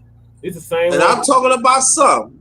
I am talking about some because there are some that roll with us throughout the years. I'm not talking about you. But now rural America want to wake up now. Well, why are you waking up for? Because he cut the food stamps and the Medicaid. That's why. They thought that we was the only ones that was getting food stamps and Medicaid when they the biggest recipients of the shit. Exactly, particularly when you go into West Virginia and Virginia. What do they call that there? The Appalachian region, I think. Yeah, Appalachian. Yeah. But see, at the same time, though, right? How America is, right? Y'all want to fly. I said y'all want to uphold the flag, right? What about the Confederate flag? That's a traitor flag. That shouldn't be held up. They lost. Right, but they still held that up. Yeah, they a bunch of traitors. Yeah, and then they even had some clown underrated down in the South, a black dude up there selling that crap. And they stole that flag from the black indigenous tribes that was down in the South prior to the Civil War. But that's a whole nother story. Yeah, that's right. And to see, I was gonna do a live last night, but I had to really think about this. But I might do something in the morning, in a few hours. I don't know. It depends how I feel. But I just want people to understand this, that they asked me, say you should do something about this food. I said no, I don't feel like doing it because I know it's gonna be somebody that's gonna do it, and they're gonna tell the truth. There are some that's not telling the truth. Why? I'm saying why? This is what I'm saying. If you're gonna talk about the man, tell the truth about him. Right. They're trying to paint him just don't glamorize him. Huh? They're trying to paint him as a martyr. Right. He's not. Not at all. No, he's not. The dude was an avid racist, but one thing though underrated, like we got an old saying in SCLA, right? Never apologize to David Duke. How you honestly feel. He was the modern day David Duke. You know what, Brother Che? That's even saying it better. That sums him up nicely. He was a baby David Duke. Yeah. Well, let's go one thing better. He part of the Duke tree. Yeah. Mm-hmm. Yeah. Let's say that. The Imperial West of the Ku Klux Klan. Yeah. brought to you by the Democratic Party. Yep. Oh, Nathan Forrest down in Tennessee. Hey, you know, Strong Thurman back in the early, late 1920s, they helped discover the Dixiecrats. This is the second generation, third generation Dixiecrat. Yeah. And Strom Thurmond was a rapist and a pedophile because he had an affair with a 15-year-old black girl. Yeah. Hey, brother. You know, we still got some today. Still like them young girls. Yeah. Mm-hmm. All right, y'all. Sick ass bastards. It's like 6 minutes left of it. Oh, wait a minute. Yeah, you're talking about that clip there. Yeah, that police commissioner right there. He does not work in federal government. There should be no reason why they provide any type of security to a race baiter. Yeah. Whatsoever. You said you've been watching them for 10 years, Black Joe? If he felt like he needed security, he should pay for it out of his own pockets. In the very same way that Kamala Harris has to pay for hers out of her own pocket. I've been watching them. And she's an elected official. Or was an elected official.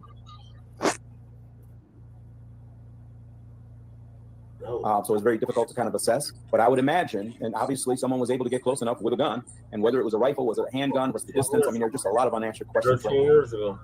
It's also notable that he hosts, as part of many of the events that he has, these debates with folks that come, college students and others who come as part of a crowd, and he hosts debates with them at close proximity. We don't know that that's exactly what happened here, but it is notable given what you were just describing, Chief Ramsey, as the setting for these events. We also have a statement put out. Yes, Tater Man, it would be considered a school shooting. So they got another one on their belt. On his blind allegiance. California Governor Newsom now, who interviewed Kirk on his podcast back in March of this year, he says the attack on Charlie Kirk is disgusting, vile, and reprehensible. In the United States of America, we must reject political violence in every form. Let's go back to the White House now and Kristen Holmes, because it's notable. Once again, it's not political violence. It's violence, yes. But you can't just jump off, and this is, like I said, they're trying to push this narrative. They're trying to push this narrative. It could be political. It might not be political. They might not like the way that this man was sitting there being disrespectful to us. It might have been a racial situation, even though, you know, it was a Nabisco that did it. You can't say until you actually get the motive. Yep. As we just said, you know, he's been interviewed by Democrats and Republicans. The way that he carries and his voice within the conservative movement, especially among young people, he's someone who at times has had the president's ear as well. Not just had the president's ear at times. I mean, he is incredibly close with President Trump. They speak directly. He also is close with high-level members of the administration. You see the vice president tweeting there. He knows and speaks to Charlie Kirk. If you are talking to people within the administration, they will tell you that Kirk is somebody who has the finger on the pulse of the MAGA movement in a way that sometimes even the people in Washington do not. All right, family. They laid that the hell on thick as hell. They laid that on. Let's go here real quick before we get into the topic that we're supposed to be here for, because I refuse to switch my whole damn broadcast just because the beef is getting his ABK. Where are we at here? What we know, what we don't know. This is what we know as of right now. Kirk, 31, was killed. Oh, he died. Well, Kirk, 31, was killed in a shooting while he was speaking at the event at Utah Valley University. Interesting. U.S. President Donald Trump announced Kirk's death on social media. That's crazy. Kirk was shot once in the neck. Video verified by BBC.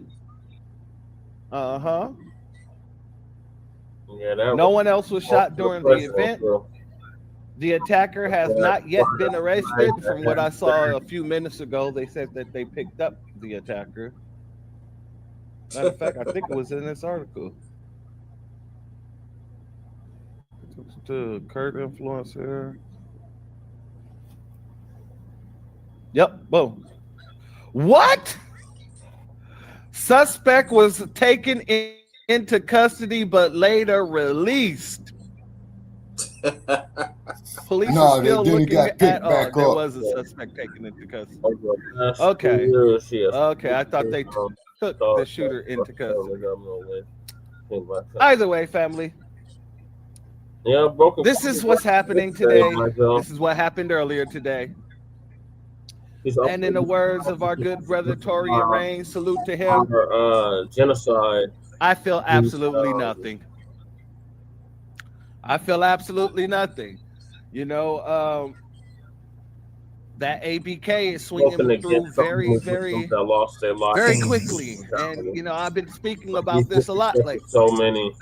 And I've been saying it. A lot of these people are going to be getting their ABKs. I was just talking about it when it came down to Nick Fuentes. Going out here and saying things like this, it's only so much you can do, especially when you don't walk around with security. I feel nothing. And I won't be wasting a prayer on him. Hell no, not I. Hell to the no. Not after the way he disrespected and dogged my community and all of the time that he had the opportunity to be on screen and camera. Nah. In the very same way I felt nothing when Hulk Hogan died. Nothing. Didn't even speak about it on this channel. So, family, with that being said, we're going to move on into the actual subject of today. All right, thank you, Church of Black Power, for that awesome Black and Petty. Charlie Kirk's ABK catching up with him. All right, what are y'all thoughts on Charlie Kirk before I move to the next topic? Charlie Kirk, well, looked like Scotty beamed him up and made a spirit of Muhammad Ali beat his ass for eternity. Right. All right, what are your thoughts on the Reddit?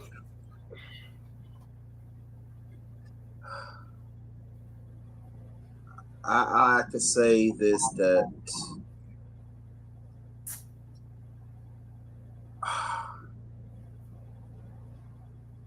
America, this what you produce, and this is what you get. Definitely that hate. And that's all I'm gonna say about that. That hate produced. Yep. My mom, the Kirk elder, laughed when I brought up when she heard about Charlie. Yeah. But you know, I do want to say this part though. I want to say this, if y'all don't mind. Go ahead, underrated.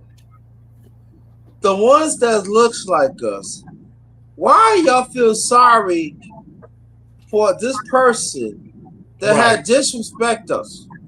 Right. Well, why? A lot of them are tethers. I figured it out. A lot of them are tethers. Nothing and nothing's plenty for me. Uncle Remus, Uncle Tim Scott, and all you ass-flatching, chicken-pecking Uncle Tom still sitting at a lunch counter begging for a cup of coffee. Yep, in 2025, Shabaka. But a lot of that's them the sad part. That's why we're delineating, because we got too many goddamn tethers in the mix, and we got to separate ourselves from them. So, yeah, a lot of those tethers is on TikTok and on YouTube crying out about this demonic. I mean, like, let's be honest, we talking about freedom of speech. Now, was it violated? I mean, yeah, violated, but I'm just saying, our people, it's different from us, because we never got a really fair shake in this USA. Yeah, JT, what's up, bro? A lot of foreigners. What's going on? You know JT? Man, I've been rocking with JT before I've been rocking with you. Oh, wow. Okay. That's the Who's JT this? know me. That's Man, cool. I've been rocking with JT for the longest. That's Ray. That's Ray Gunn. What's good, Ray? JT been cooking for me since I was in Fargo. Oh, okay. JT, what you cooked today for breakfast? But I ain't cooked breakfast in a while, man. I be cooking these foods. You know how I do it. Hey JT, man, tell Jesse how we used to be cooking. Yo, we do a lot of good things. Cook, yeah, man. I'll be gaming and you'll be cooking. Yeah. They don't tell them that because they don't know that. I ain't talking about y'all. They don't know. The other people don't know. Man. They don't know. I'm jack all trades, man. Don't tell them that. Don't tell them. JT do all the streams. JT a stream while he cooking. Oh man, I believe it. He been cooking since I known him. But he be cooking on some FBA shit though. Yeah. He be like, man, look, I'm finna cook this steak, and I'm finna cook this damn coon. Yeah.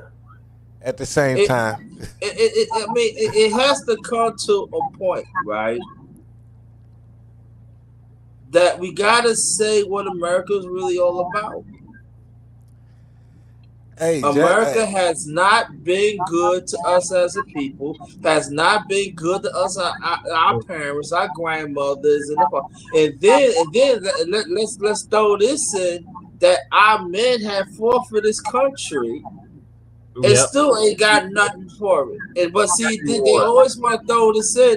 Oh, what about the veterans and stuff? Like, okay, well and good and everything, but I know our men fought in World War I, World War II, every war, starting with the all wars, and then when we come back, we still less than second class citizens. Hey, bro, you have reclaimed that New York accent because revenue. I swear to God, I didn't like nobody that had an accent like you. JT, I was so mad at Revenue because he would be talking crazy. He was talking crazy, and I'm like, man, okay, JT is back. Bro, thank you. Because that New York accent, man, I swear to God, I was like, man, everybody with that New York accent is a liar. You get me? Because, JT, all these tethers. You get what I'm saying, Jesse? Yep. It's like, man, damn, I don't trust nobody from New York. Like, I don't trust no Africans no more. Damn. You should never did because they part of that immigrant tribe. This is what I'm saying. See, Jesse, I can rock with you since it's you saying this shit with your shit. I can rock with you. I mean, I'm born and raised in New York, man. The Africans, no, but I can rock with you because I know you FBA, JT. I've been rocking with you for the longest. So I was FBA, even they would say FBA, man. Right, but it was so many people that have your accent, but they be Africans. No, they ain't African. Listen, let me explain something to you, man. I tell people this all the time. When you African, you're supposed to turn against your other Africans, man. We supposed to be on the same struggle. But see, you have to, I tell people understand this, and I talk about other immigrants that come to New York. I ain't talking the rest of the country too, but in New York, they never was on the side of Africans in New York anyway. They get their visas, do what they have to do. Sometimes they lead like the Palestinians and all that. And I know people don't like to talk about it, but I'm gonna talk about the Palestinians to come in our neighborhood. They never show respect us. They never show respect. The Palestinians is the ones that called in the call for George Floyd's murder, and that's recent. They the ones that was lying, talking about he was trying to pass a fake $20 bill. They was taking our money, slaughter us, right? And take their money and build their country back. Well, they leasing our capital. But we ain't doing that shit no more, is we? Hell to the law. No, I'm saying we're not allowing that shit. That's what I'm saying, Jesse. No. That's what I'm saying, JT. No, we're not allowing that shit no more. We not allowing this shit. JT, you know me, bro. We've been doing this shit I known JT for like damn 10 years. Yeah, over 10 years. I know JT. Yeah, you know, JT always be cooking. Well, let but me cook nobody, my dinner. Let me cook my right, breakfast. but nobody don't want to hear me though. I ain't said no. A lot of people don't want to hear me. We want to hear you, JT. We want to hear. No, I know y'all. I know y'all. But I'm talking. But I know Ray Gunn don't talk. They don't want to hear us. They don't want to hear us. See how he called me. See how he called my real name. See, JT know me. I'm gonna move on to the next topic, and that's the killer. Who is the killer? Hey JT, good to see you though, bro. Yeah, likewise, bro. Subscribe to my channel, man. Subscribe to this channel too. What? Hey JT, you tell me I'm gonna subscribe to your channel? No, I told other people. All right, so because you know I ain't subscribed to your channel. I don't eat New York food. He ain't even in New York no more. But all right. Drop the link to your channel underrated in the chat. I go swell. Okay. All right, I'm gonna move to the next topic, and that's what are you in New Jersey or something? No, Virginia. The killer. Oh. The killer, Tyler Robinson, the Mayo, the MAGA himself. Tariq is gonna expose who he really is. His mama took down all her pictures and whatnot. He used to be at the range, Jesse, just like her. Man. I believe it. But her mama put all this shit down because she knew FBA was gonna be on her ass. Anyway.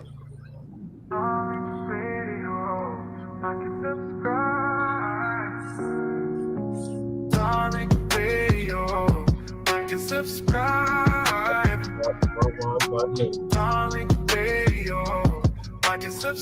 Hey, JT, Tariq can sing better than you though. When can you sing better than this? All right, we're in the building, guys. We are definitely in the building. Round of applause to you. Glad to have everybody tuning in on the tap in. Respect to the law.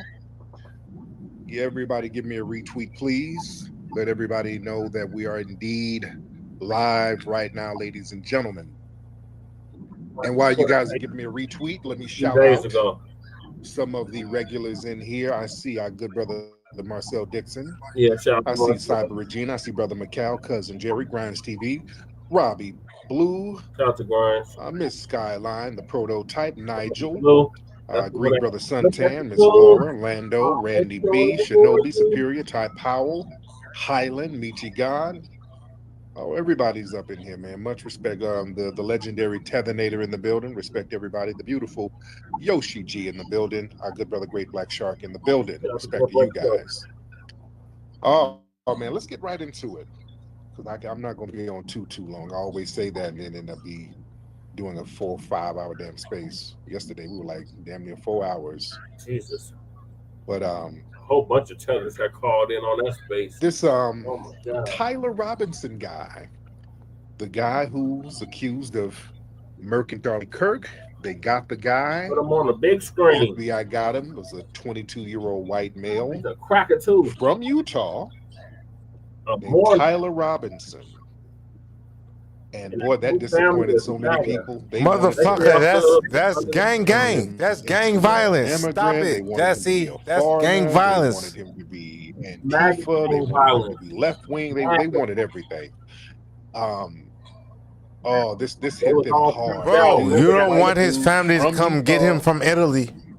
His family are Republicans. They're Republicans. They say he's liberal. I don't know. There's different reports on that. But his family, they're Trump supporters. They're Republicans. Whole family is Trump supporters. They're gun-loving Republicans. His family, they got all types of pictures of them with guns up there in Utah.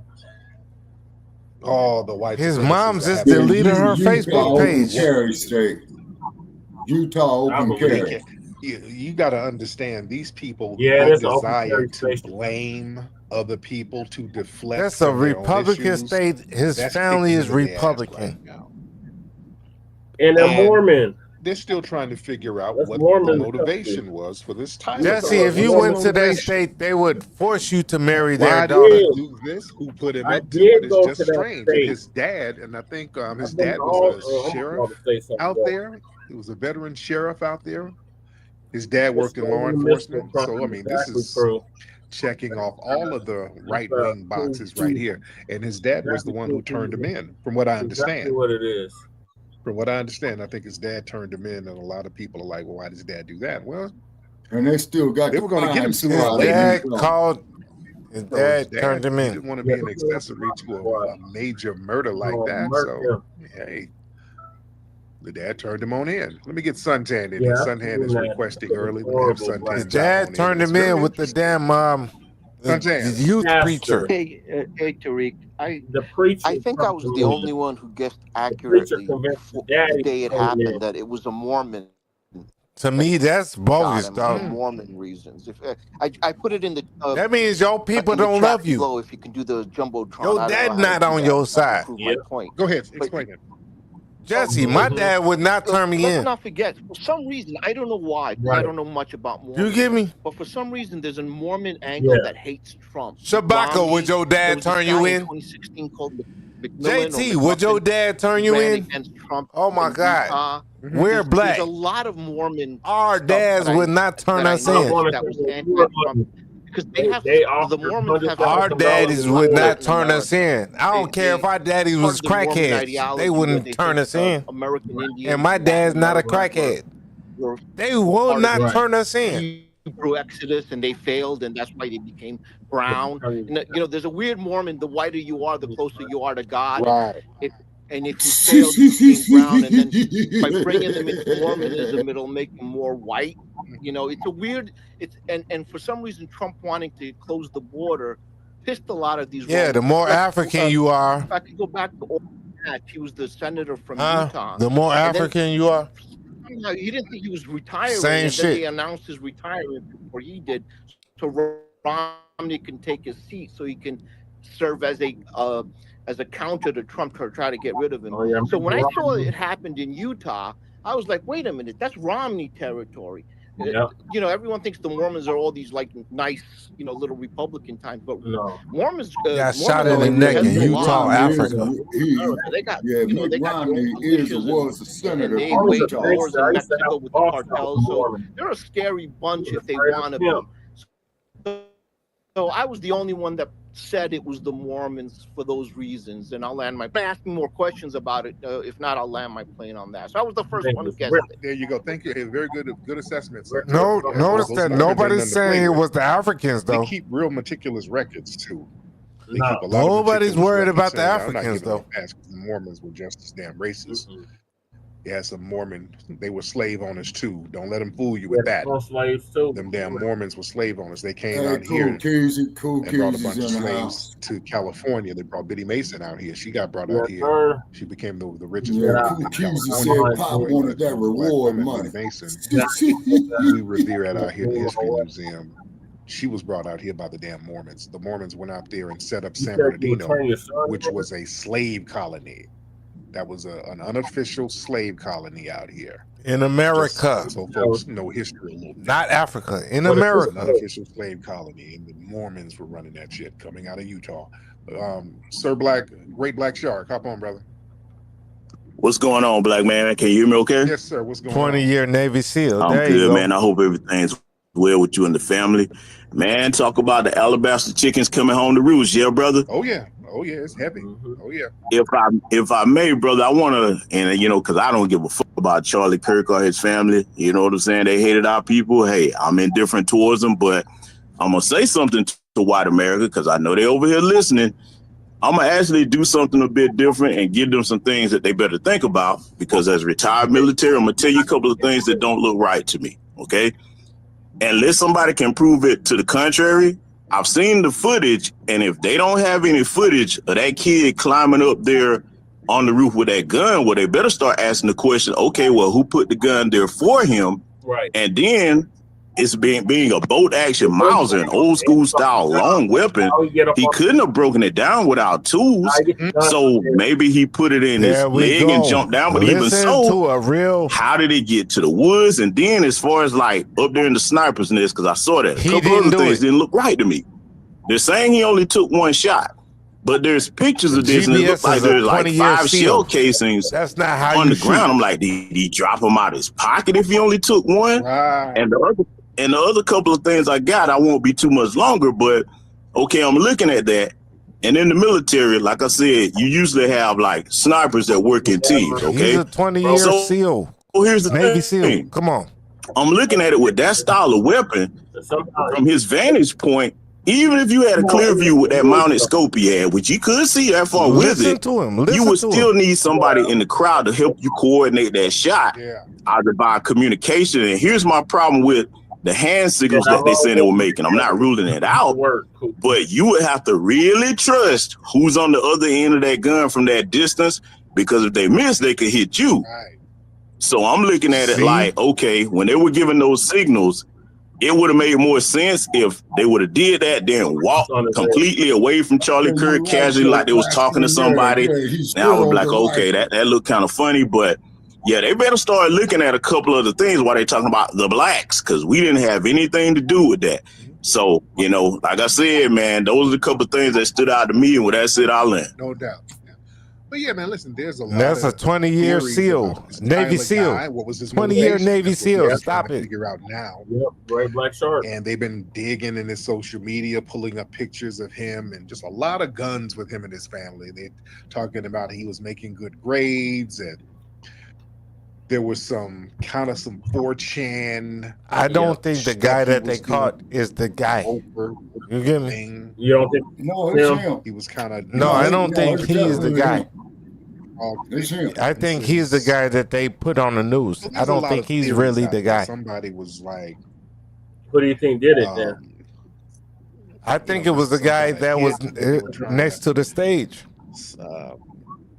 You think they got him to the stage, hit Kirk to get everything off. He got popped next to the stage to get the focus off that list. Some people are saying that this guy was I got footage, but I ain't gonna put it out right now. Civil unrest. Well, let me put it out. Antifa bullet engraving. Which, you know, no, next to the stage. It was the dude next to the stage. Arrows or something that was supposed to be on some.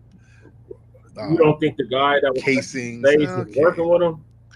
So it's a lot. I think the guy next to the stage shot him. Then some people start blaming it on the gaming guy community. They're like, this Robinson guy had an obsession with shooter games like Helldiver, 4chan memes. Where the bullet they said he turned into some kind of groiper incel. The guy that was next to him. And he was targeting Kirk because Kirk is a symbol of mainstream conservatism.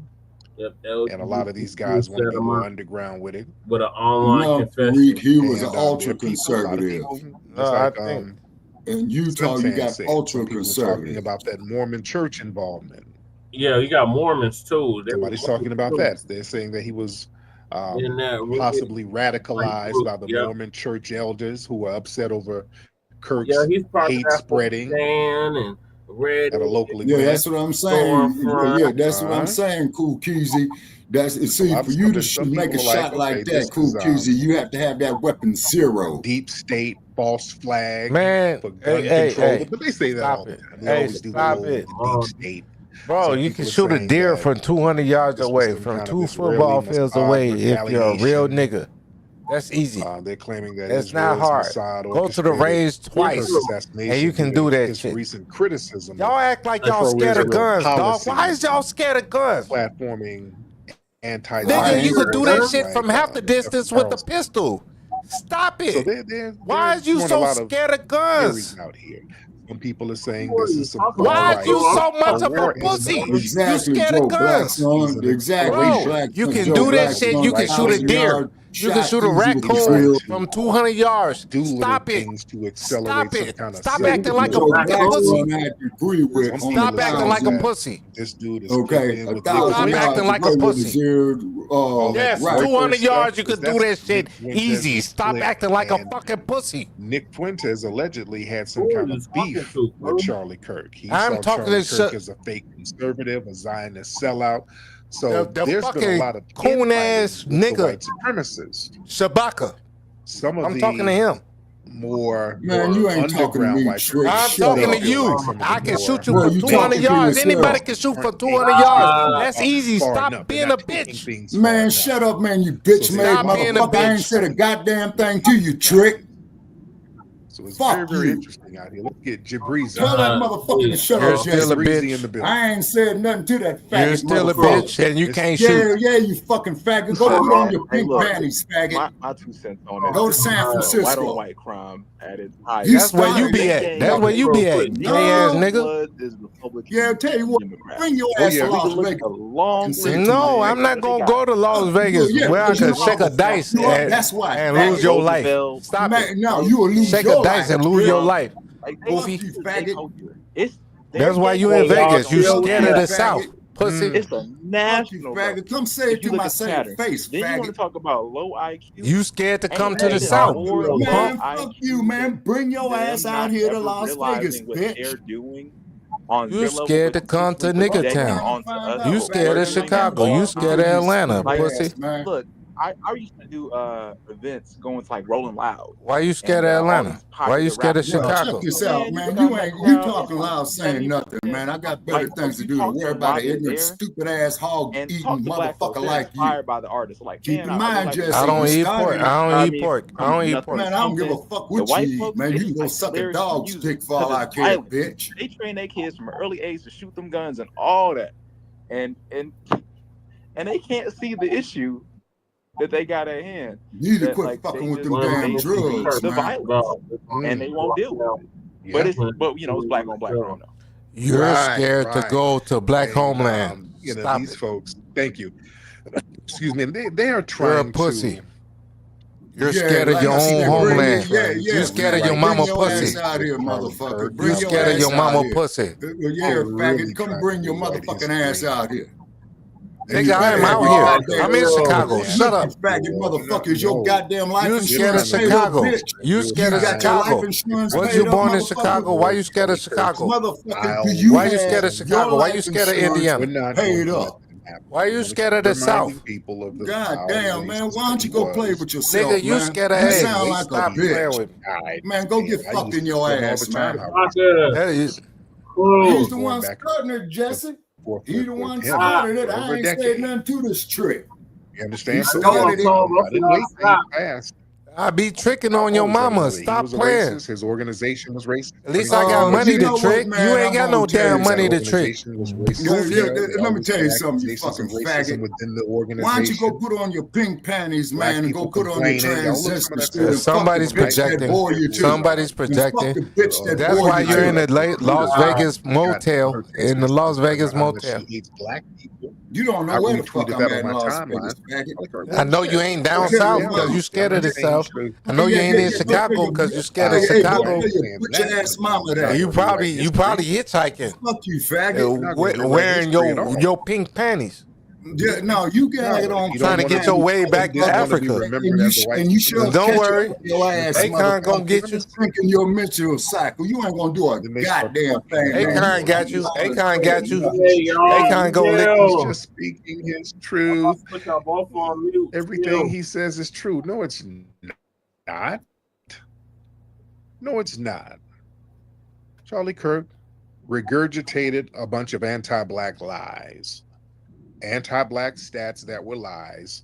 He did a bunch Right, of he gonna take his gloves off and lube up his finger and stick it up his ass. Old liar. He got these lies from all of these little think tanks. He's talking shit, and man. the goal was This is to your demonize last black fucking people warning. and Keep talking shit. deify whiteness. Or what? And the thing is, listen, Focus on Charlie Kirk. Charlie Kirk.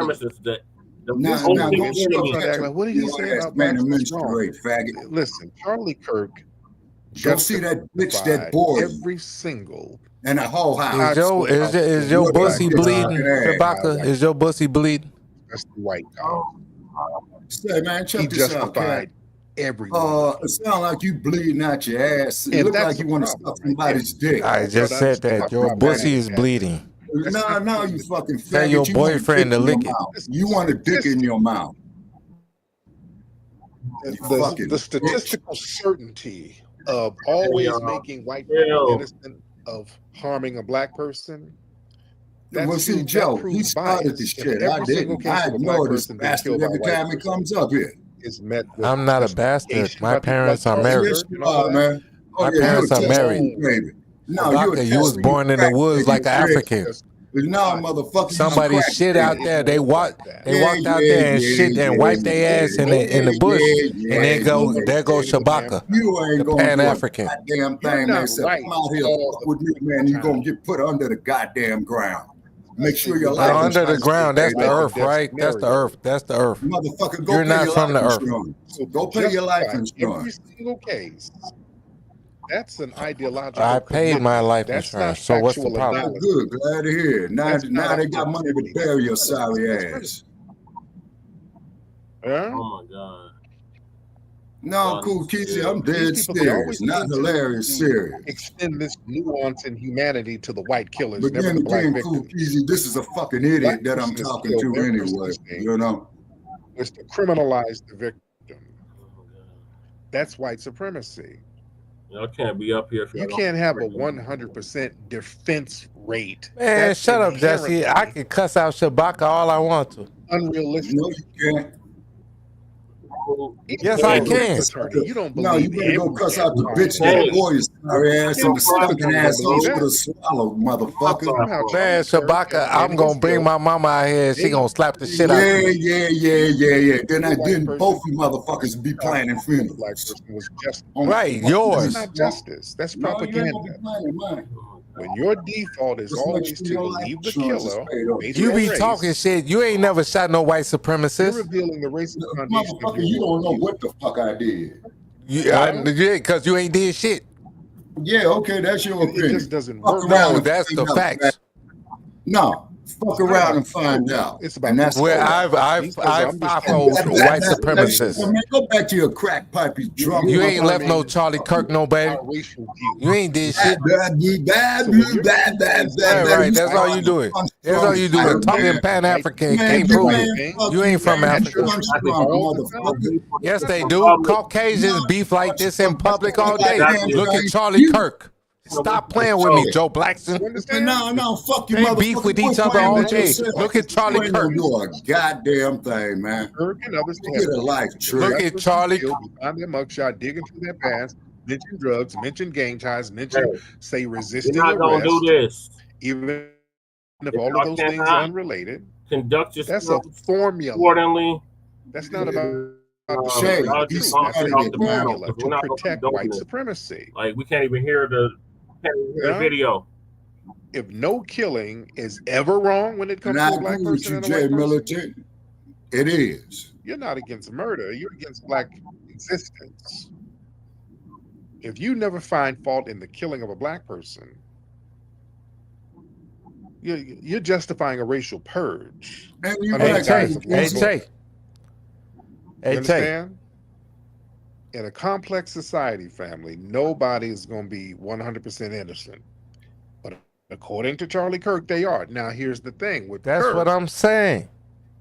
the only time he thought a cop was wrong when killing somebody is when it's a black cop killing a white person, like Ashley Babbitt. Now that, he said, oh, no, that's not right. Which further proves white supremacy. You justify every murder of a black person by a cop, but a white woman who justifiably got them hot things by our good brother, Officer Michael Byrd. Oh, no, that's not that one. No. Oh, that's a bad shoot right there. Oh, that's not. Oh, She broke into the White House. we got to prosecute that cop. That, ladies and gentlemen, is white supremacy. Right? Let's keep it a buck. That is white supremacy. Shay, she broke into the We need White some more House, people right? in here. That's burglary, right? Lando in here, brother. Lando, hop on in, Lando. Told her not to jump through the window. Mr. Lando, That's burglary, right? Jesse, that's burglary, right? Lando. If I say don't come in my house and you break through my window, right? Don't I get to shoot you? Yeah, great, brother Lando. What's happening? Yeah, hey man, everything's good. So I got a few points. even in the car, right? The first If I'm in my car and you break in my car, huh? Tell me one time in history you've seen a. So what's the problem? So what's the problem with Ashley Babbitt? Hop up on a roof, do a perfect, precise sniper shot right in the neck, and literally walk away, get away with it. You don't find them for 2 days. That is 100%. It's like we got to put our hat on. It's like you got to be conspiracy theory at this point. Yeah, that don't happen. It really don't happen. So it seemed like it was orchestrated. And the problem is with white supremacy, everybody wasn't in on it. So they don't know if it was left, right. And when Buddy came out today, he was like, man, I've been praying for the last 48 hours, just hoping it wasn't one of us. Then he was like, yeah, one of us. I don't think man, this I was hoping the sniper. It was an immigrant. I don't think that was him. I was hoping it was a black person. I was hoping it was somebody.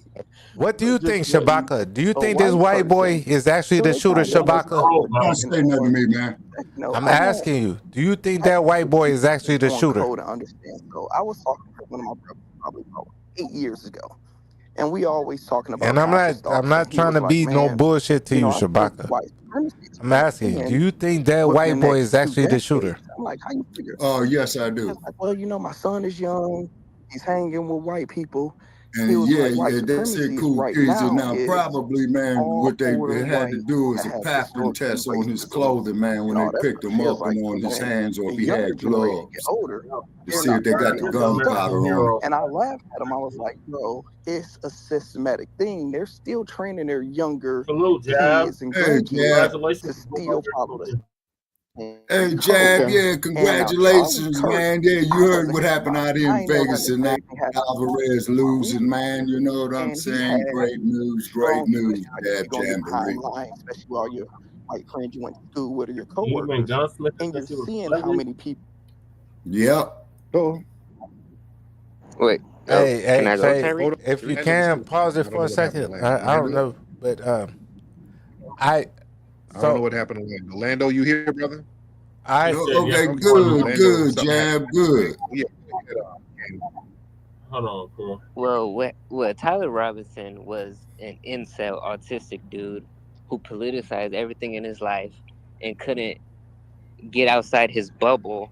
And at the same time, I gotta say this, Tariq, because nobody's thinking about black folks at this time. This is about a left wing, right wing. All the resentment is going to go to a liberal with a bob haircut, dyke haircut. Sir, no, stop. You don't say anything about black people. They were just threatening HBCUs. But that's pre-programming. That's a false flag. James Carville, when Trump first got That's elected, my point. he said Trump he was going to go to black colleges to shoot people. That's why I wanted to ask Shabaka the same thing. That's why I wanted to say. Yeah, Jab, I'd be happy to have you out here, man. Yeah. Like, I'm not trying to go in on Shabaka now. I'm trying to. You'll step your game up out here real quick, Jab. Real quick. So, look, Shabaka, like, I'm really asking you the real question. Go ahead, So, you really, Shabaka, I'm just asking you, like, I'm not messing with you or nothing. So, you think this white boy is actually the guy that shot him? If you want to speak respectful, man, I believe he is, yes. But they still got to do the pattern test, man. You know, the trace his clothes that he had on to see if there's the gun residue in there. So, see, here's what I say, Shabaka. If he is actually that good, if he's actually like that Nick Sniper, like 33 bodies or whatever, he's not going to have any of that on him. Well, I wouldn't have any of that on him. Smart. I wouldn't have any of that on me, and I'm not even that good. And I could go kill somebody and wouldn't have all that on me. I don't think he's the sniper. I think he's the guy. He's the patsy. But I think what's the name got killed from very close range. You know what? You just made me think about something there. Like with the Kennedy assassination, they all kept blaming it on get what I'm saying, Shabaka? Yeah, but really JFK was shot from the front, but they always kept saying that Oswald from all the way over there, right?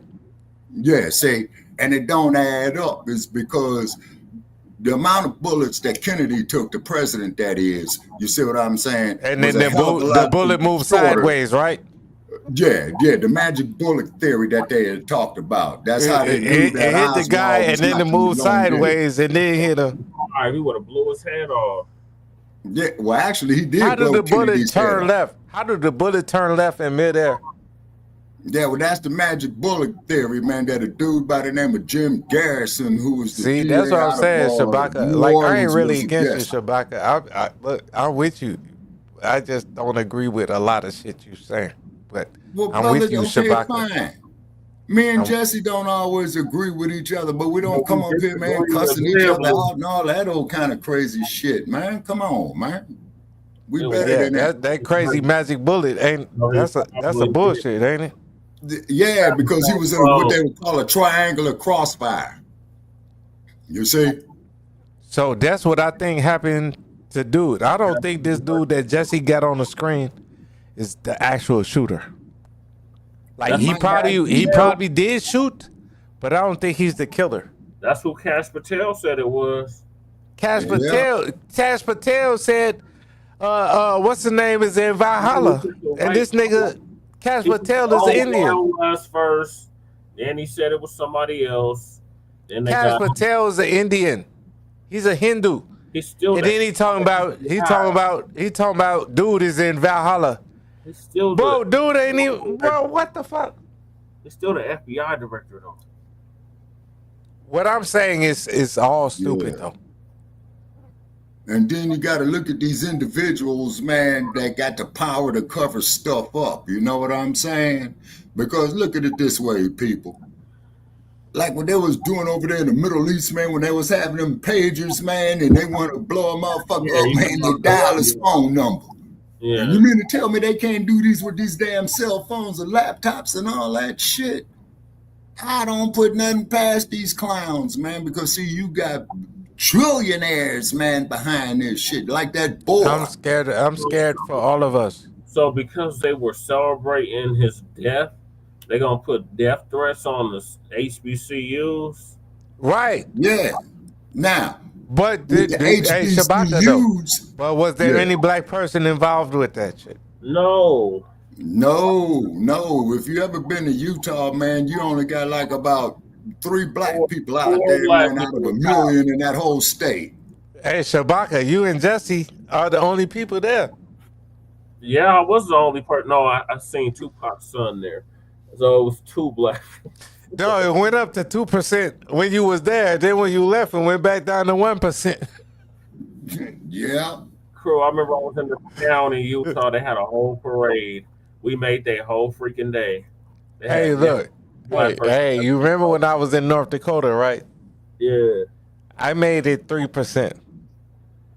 Mm-hmm. But then I brought the white population down a little bit, though. Yeah, you did. Somehow. Hey, Shabaka, y'all know you love that. Hey, Shabaka, stop talking shit to me. I brought the white population down. Korean press do something. Yeah. I brought the white supremacist population down. Right. All right, but I've been out there in that whole pail of milk by myself because. Hey, but stop talking shit to me, Shabaka. I brought the white supremacist population down. Okay, but Che, you remember, man, when we was doing a live feed and I got jacked up by the police up there, man, by myself in Montana. Yeah. Did you bring the white supremacist population down, Shabaka? No, I heard him got the fuck up. All right, then stop talking. I brought the white supremacist population down. Well, I put my share of work on white folks, man, and I ain't gonna say. Oh, I put my work on them all right. That's for damn sure. Well, I can say, and it's acquittal, just like you know these white people be. Well, see I was man. acquitted. I was acquitted because some crazy white supremacist put a knife on me. Yeah. Well, you defended yourself, man. But see, you don't make it to my age being stupid. You see what I'm saying? Well, I'm not stupid, Shabaka. I never said you was, brother. I did not never say that you was stupid, man. I'm just putting that out there. That's why I be talking shit to you. You get me, you know, I'll block you and then I'll still fuck with you. He said the bullet didn't even move sideways. It was a custom limo. Exactly. That's what they were saying. What? I think Charlie Kirk died of fentanyl.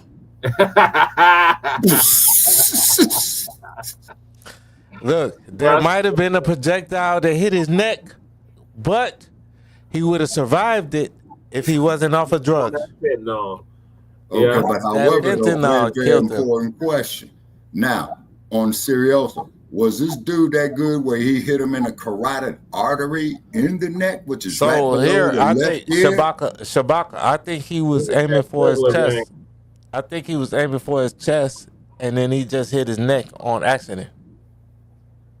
Okay. Now Joe here says Kirk wasn't Kennedy. Kirk didn't have a Cuban Missile Crisis going on. And well, yeah, you're right about that too. Hey, the funniest shit I heard though. Hey, Shabaka, and I know you love this shit, right? What's Mad Blacc? Chris Crazy House. He said, I heard Kirk got killed. He said, these damn Klingons. Yeah. The damn Klingons got Captain Kirk. He said, oh no, they got Charlie Kirk. Oh, okay. Now that's funny. Yeah. Now that's funny. Hey, cause Shabaka, that's what you would have thought, right? Your old ass, right? Funny. You like my dad age. Oh, they got Kirk. What? The damn Klingons, the Vulcans? Yeah. It would be more like the Klingons got his ass. You know what I'm saying? But the dude that did this job, man, he had staked this motherfucker out for a long time. Here's what I'll say, Shabaka. Do you know how to shoot? Do you ever been hunting? I've never been hunting, right?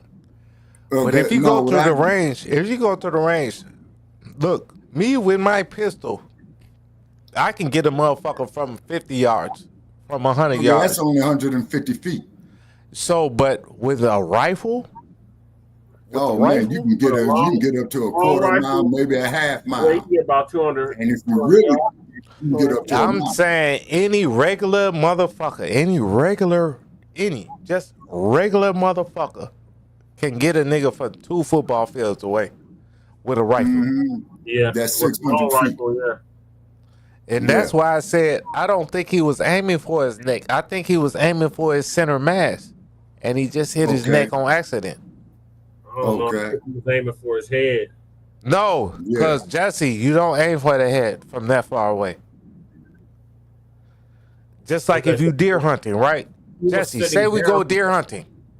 Say we go deer hunting, right? We gotta eat, right? Yeah. Are you aiming for the deer head? No, you fucking aiming for the deer body because we gotta eat. But you don't want to fuck the meat up though. No, that's why you aim for the heart. Kill that motherfucker right there. I'm telling you, if you stab a motherfucker. All right. So Shorty got stabbed on that train in Charlotte. Yeah. She didn't bleed out because dude hit her in the heart the first. You hit her in the heart. Yeah. Boom. No, nothing is pumping. So now it's not going to be bleeding all over the place. But if y'all watch the video, there was a bunch of blood later on. Yeah. Y'all better stop it. Y'all better. Yeah, well, I heard y'all better stop it. Go ask GBS, the Navy SEAL. I'm telling you, this shit happens like that. You get me? It happens like that. Like Charlie Kirk got hit, that blood came out because he got hit in his artery. It was gushing like a faucet. Because he got hit. So Jesse, what I'm saying is, all right. So look at this. Say you were the SEAL and you was to run up behind him instead of the sniper hitting him, right? First thing you hit him is in the heart to stop his pumping. Then you just cut. Then you just stab him all over the place to stop. You know what I mean? To stop the blood gushing from out his arteries. Yeah. But Charlie Kirk got hit right in his artery, and there was no blood pressure stopping from the rest of his veins. So all that shit bled out like that. That's how it happens, bro. I've dissected human bodies, dog. You dissected cadavers? Yes. In high school. Okay. Like, yes. I did pigs and frogs, not cadavers. I did pigs. Look, I did frogs, then pigs, and then humans. In high school. Junior year. You get me? Okay. So I'm not scared of this shit. Yeah. But I'm telling you, and then 17, I stabbed him motherfucker in the neck. Self-defense. And then, you know, I just had my other charge. Yeah. When I was 40-something. I got dude right before his birthday. Damn. Oops. But he's a white supremacist and he tried me. Yep. Oops. But I'm not going. Another RWS bites the dust.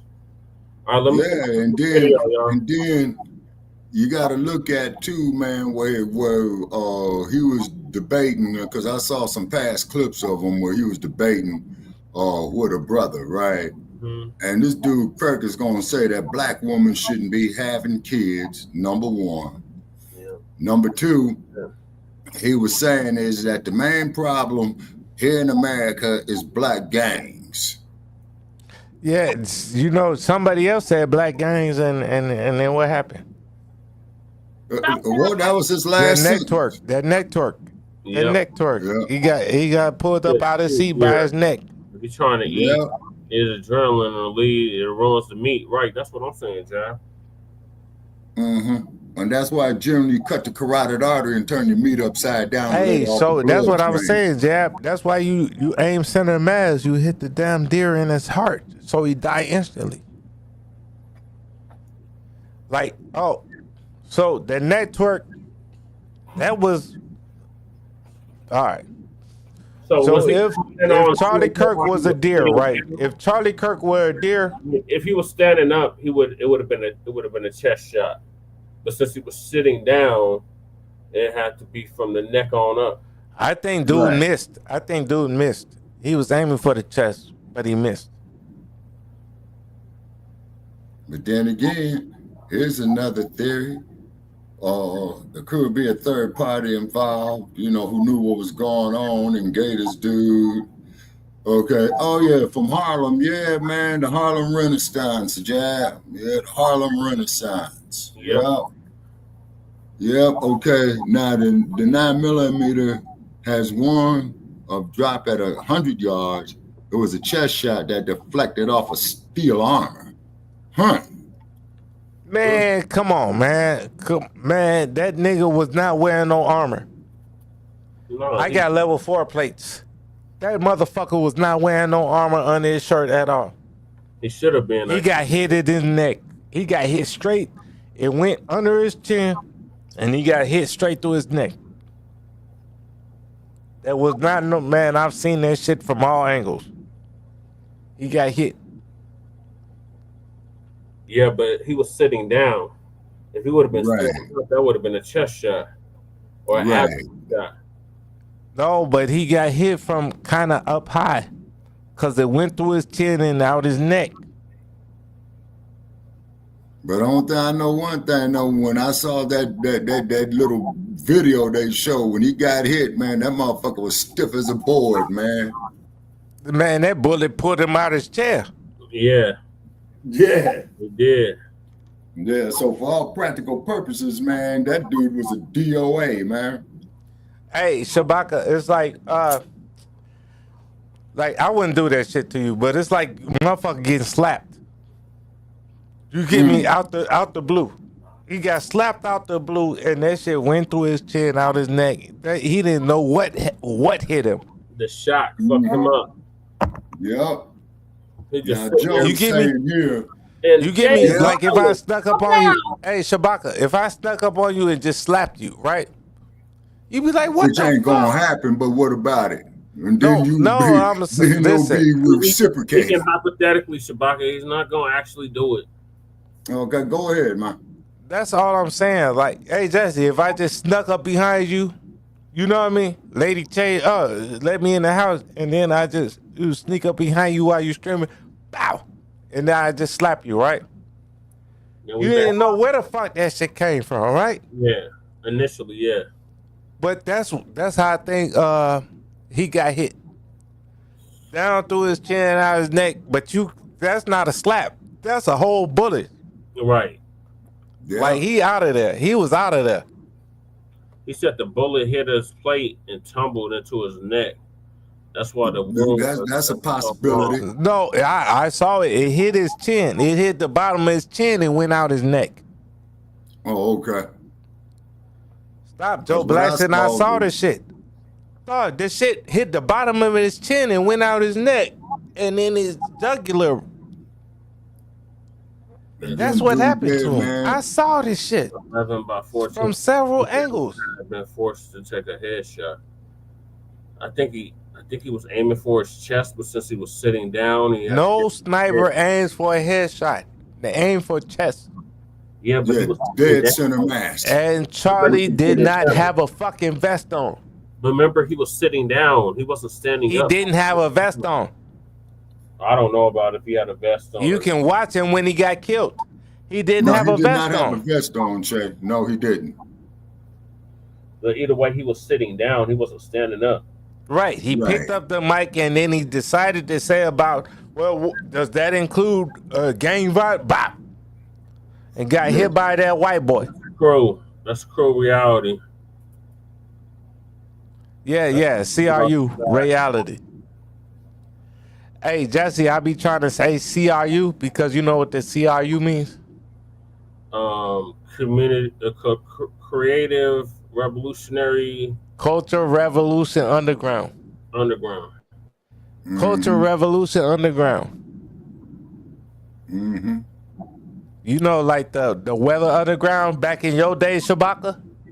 Yep, the weathermen. Them was the ones that busted in and got them FBI files, man, that Hoover had on everybody. So you know, right? Mm-hmm. Fucking know. So you know the underground, right? Mm-hmm.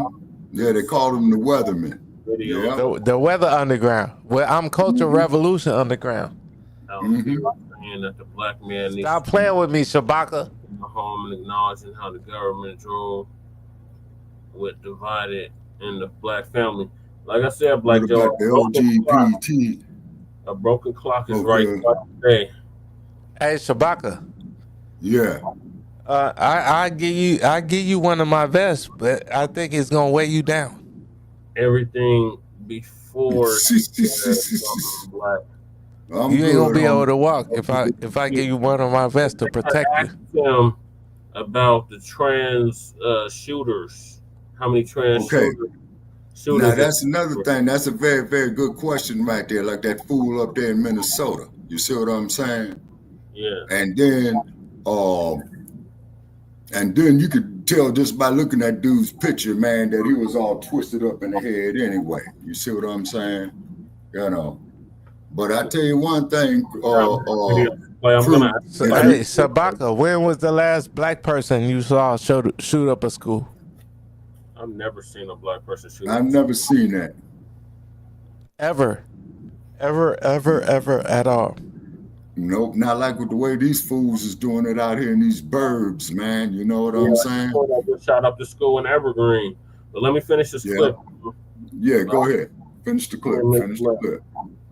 Yeah, but don't say anything about black people. And yeah, there were several threats to HBCUs all this damn week. So yeah, they are thinking about black people. You can't say that in hell.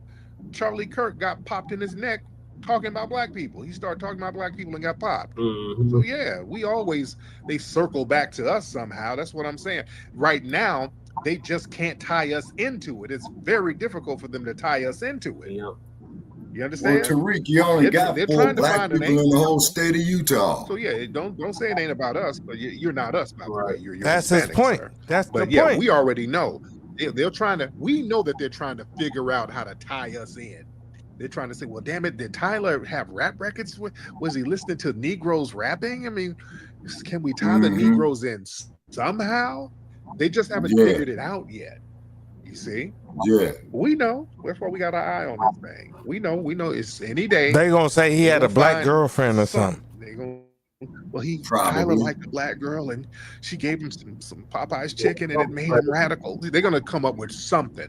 Tariq, yeah, they're gonna come up with some asinine shit like that. However many years. And no, you don't understand. They don't keep it on white on white. They gotta deflect. That's the thing. There ain't no deflecting. Right. Where? Ooh, they are trying their damnness to deflect. Hey, Shabaka, he got shot in Utah by a white person. But anybody they knows gonna try to blame it on black people somehow. Everybody somehow they gonna try to blame it on black people. No political. No, what they do is point to the guns. Well, the guns. Okay, gun violence, mental health. Oh, wait, it was Ray Gunn that was on the stream, so he's gunning. He's a black nigga, so. From the white, they never say, okay, there's a bunch of white people doing this. No, well, we need more resources for mental health. And it was that damn Obama, that Obamacare, they messed up the mental health. I'm telling you, they find out. Obama ain't black. People keep making it a left, right. Yeah, but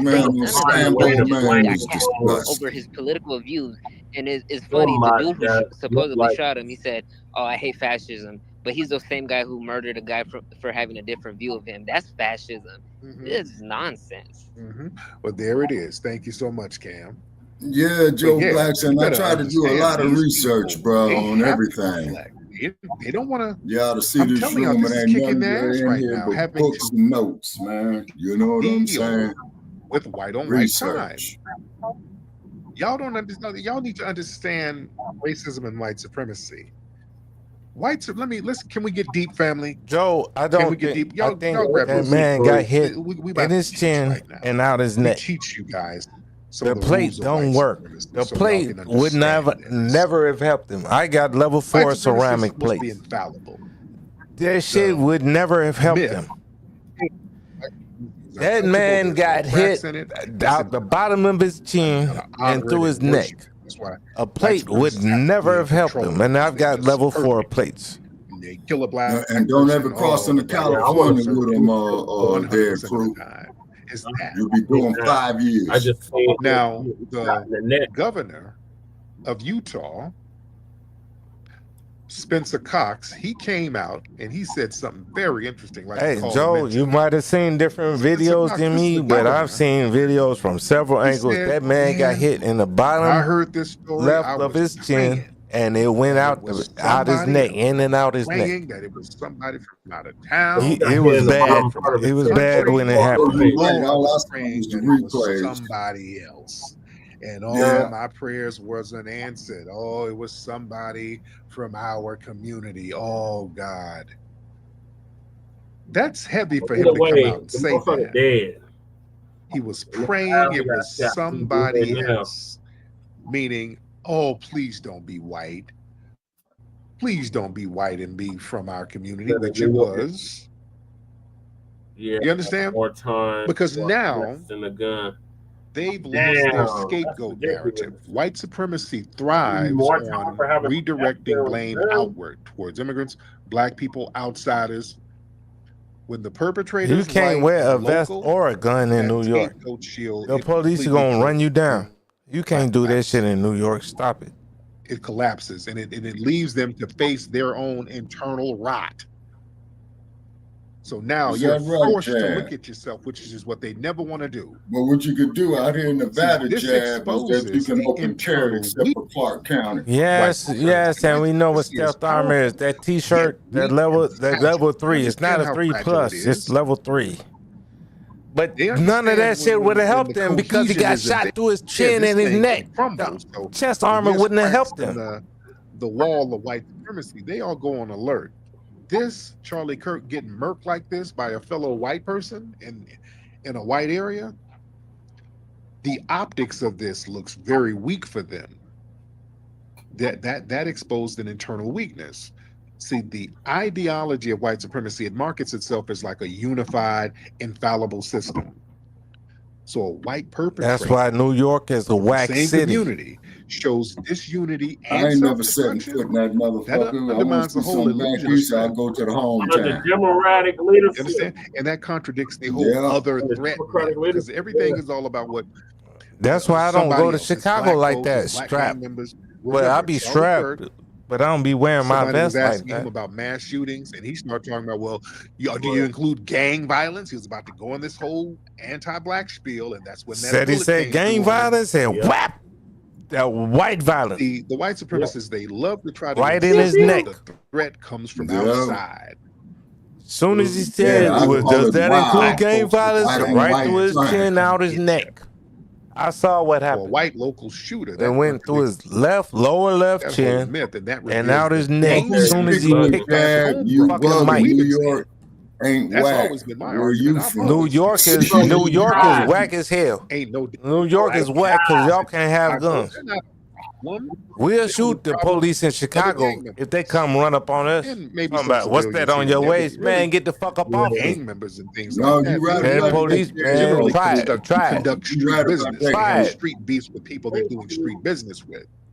You right about that. Civilians are not under threat with these cats. Shabaka, you know where we was born at. The white supremacy. Yeah, you right about that. You don't know if they're gonna hit your church. Them New York niggas is whack. They gay. Like that. Maybe one or two back in the 70s, 80s. Them pussy boys in New York. Black gang members. Right, because they all tell us. Randomly. Chicago is all FBA. Random shootings. Just doesn't happen. New York is a bunch of tethers. They damn sure don't do political shootings. They don't do that either. So yeah, with a black gang member, you're only you heard where I'm from, Chicago, nigga. Which is a small area. Black ass, where you from? That's the only coward. You might not even be in danger there unless you're doing some kind of. New York. Hey, stop going off. So yeah, the odds of something happening to you by a black gang member, that's very low. But these white supremacists, based on raw numbers, you never know. Check it out, homie. When they gonna strike, Check you it never out. know where you're gonna be, and they flip out. On phone there. Check it Kirk out. Learn the hard way. Learn the hard way. Yeah. New York. Learn the hard way. See, the thing is, Midwest do this whole shit. thing, We it American destabilized Indians. The protector image. See, the white community, they like to they project themselves as protectors of morality and order. So this white on white attack that exposed that lie. That shows that Fuck a steel plate, ceramic. Steel plate is whack. Steel plate will get you fucking whacked. It originates. Somebody hit you in your steel plate, and that shit is all in your face, and you dead. This Fuck a situation steel plate. Get this ceramic. collapses that whole racial infallibility myth. Would you say, the Chad? psychology of white supremacy? Get is ceramic belief. plates. Level 4 ceramic plates. My Navy SEAL guy said my level 4 ceramic plates are the Carried greatest. out this type of violence. That means acknowledging your flaws and failures. And Come on, jam. Hey, Kirk had a steel plate. Kirk had a steel plate that deflected through his chin into his neck. A lot of shame Stop to playing. them and insecurity. From his chin to his neck. Local and white. He's still They dead. can't even say, okay, well, he was influenced by. Don't fuck with steel black people plates. he grew up If with. he had a Wasn't no ceramic black plate, he'd be alive right now. So either way, say fuck, nothing. fuck a steel plate. You understand? He can't say, well, it was rap. Either way, the motherfucker He can't dead. say he grew up with some You blacks. arguing and over how all he the died. Negro The motherfucker He's still dead. culture rubbed off on him. They He should have can't had do a none of ceramic that. plate then. Okay. This dude was lily white, grew up in a lily white state, lily white town, lily white family. Hey, who's hey, Jab, Republican. are you in your homeland? Yeah, it's hard for them right now.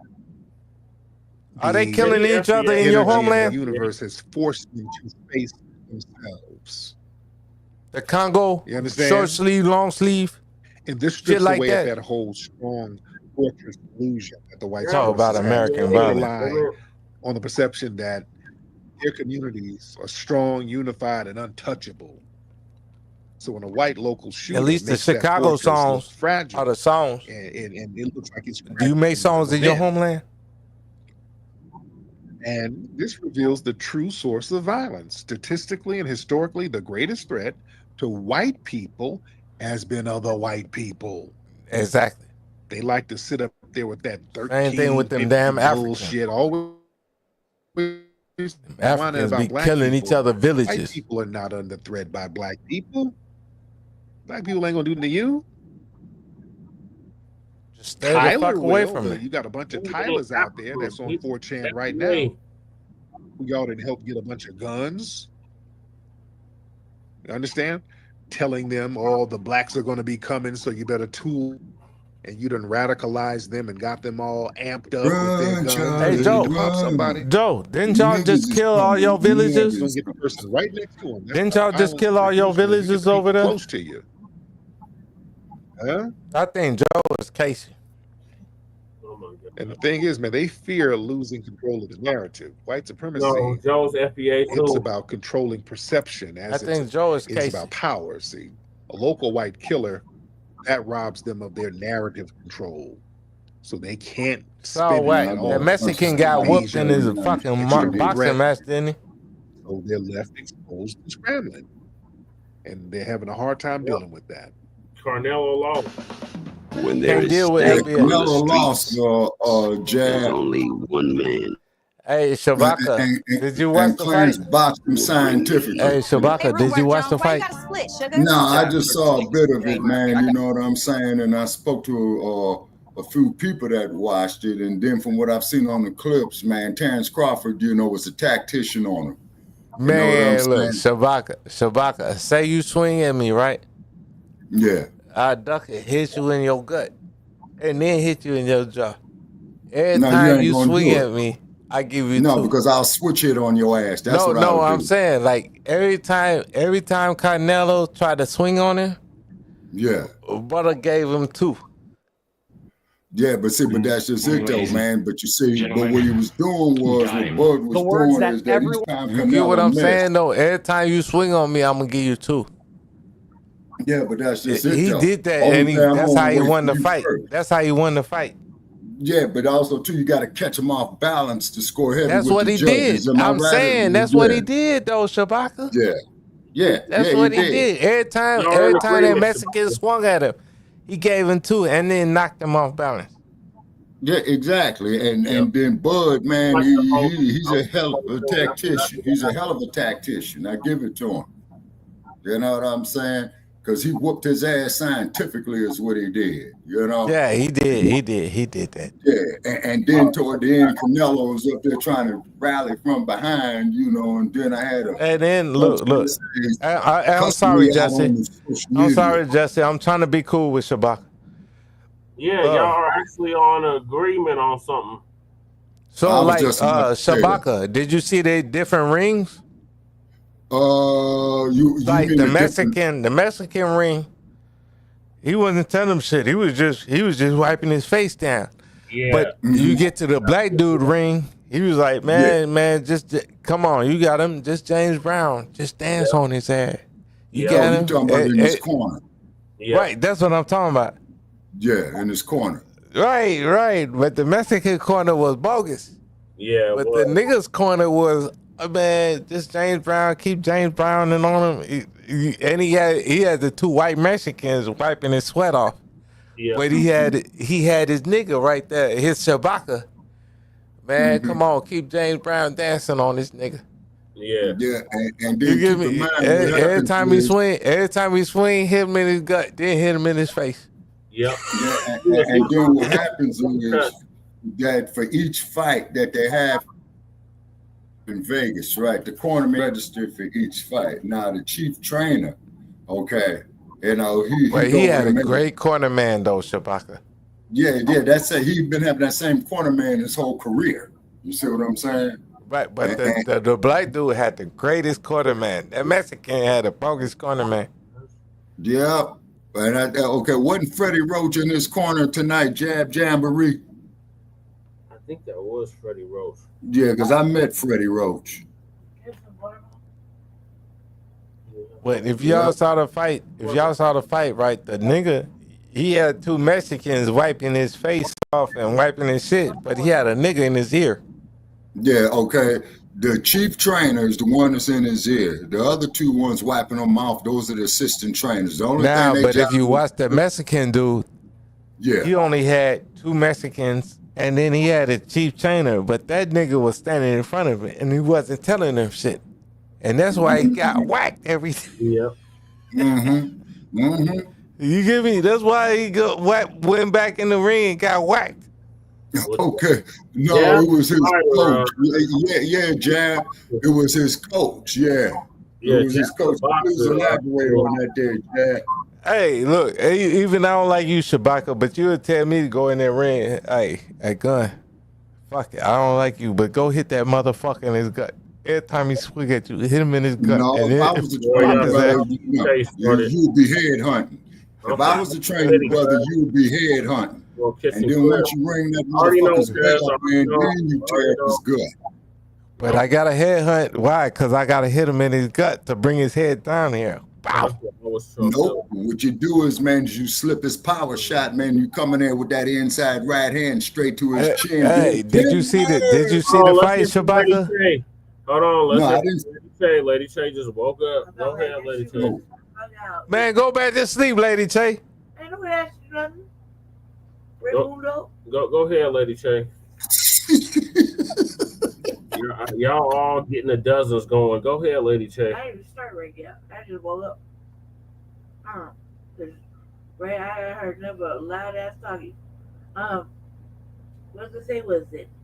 I felt like it was really long. I felt like it didn't have to go that many rounds. It was like drawn out, like really long. There was no showmanship or no. Man, go in the ring with Shabaka and see. Listen. Seriously, I felt like there was no big moments like, oh my god, like things like that, normally. And the fact that it ended the way it ended was like, you'd have to be there counting points. You had to be there counting points. That's the only way that happened. Because neither of them really had some big wild moments. You know what I mean, like that. I don't believe you, Lady Che. Let me ask you a question. Lady Che, and I know you already know the answer to this here jab jamboree. Okay, it's on the 10-point must system, right? None of that with me. We're watching boxing as a little girl. So I saw the whole. I understand. And where you from, Lady Che? You got some of the best boxing gyms in the world.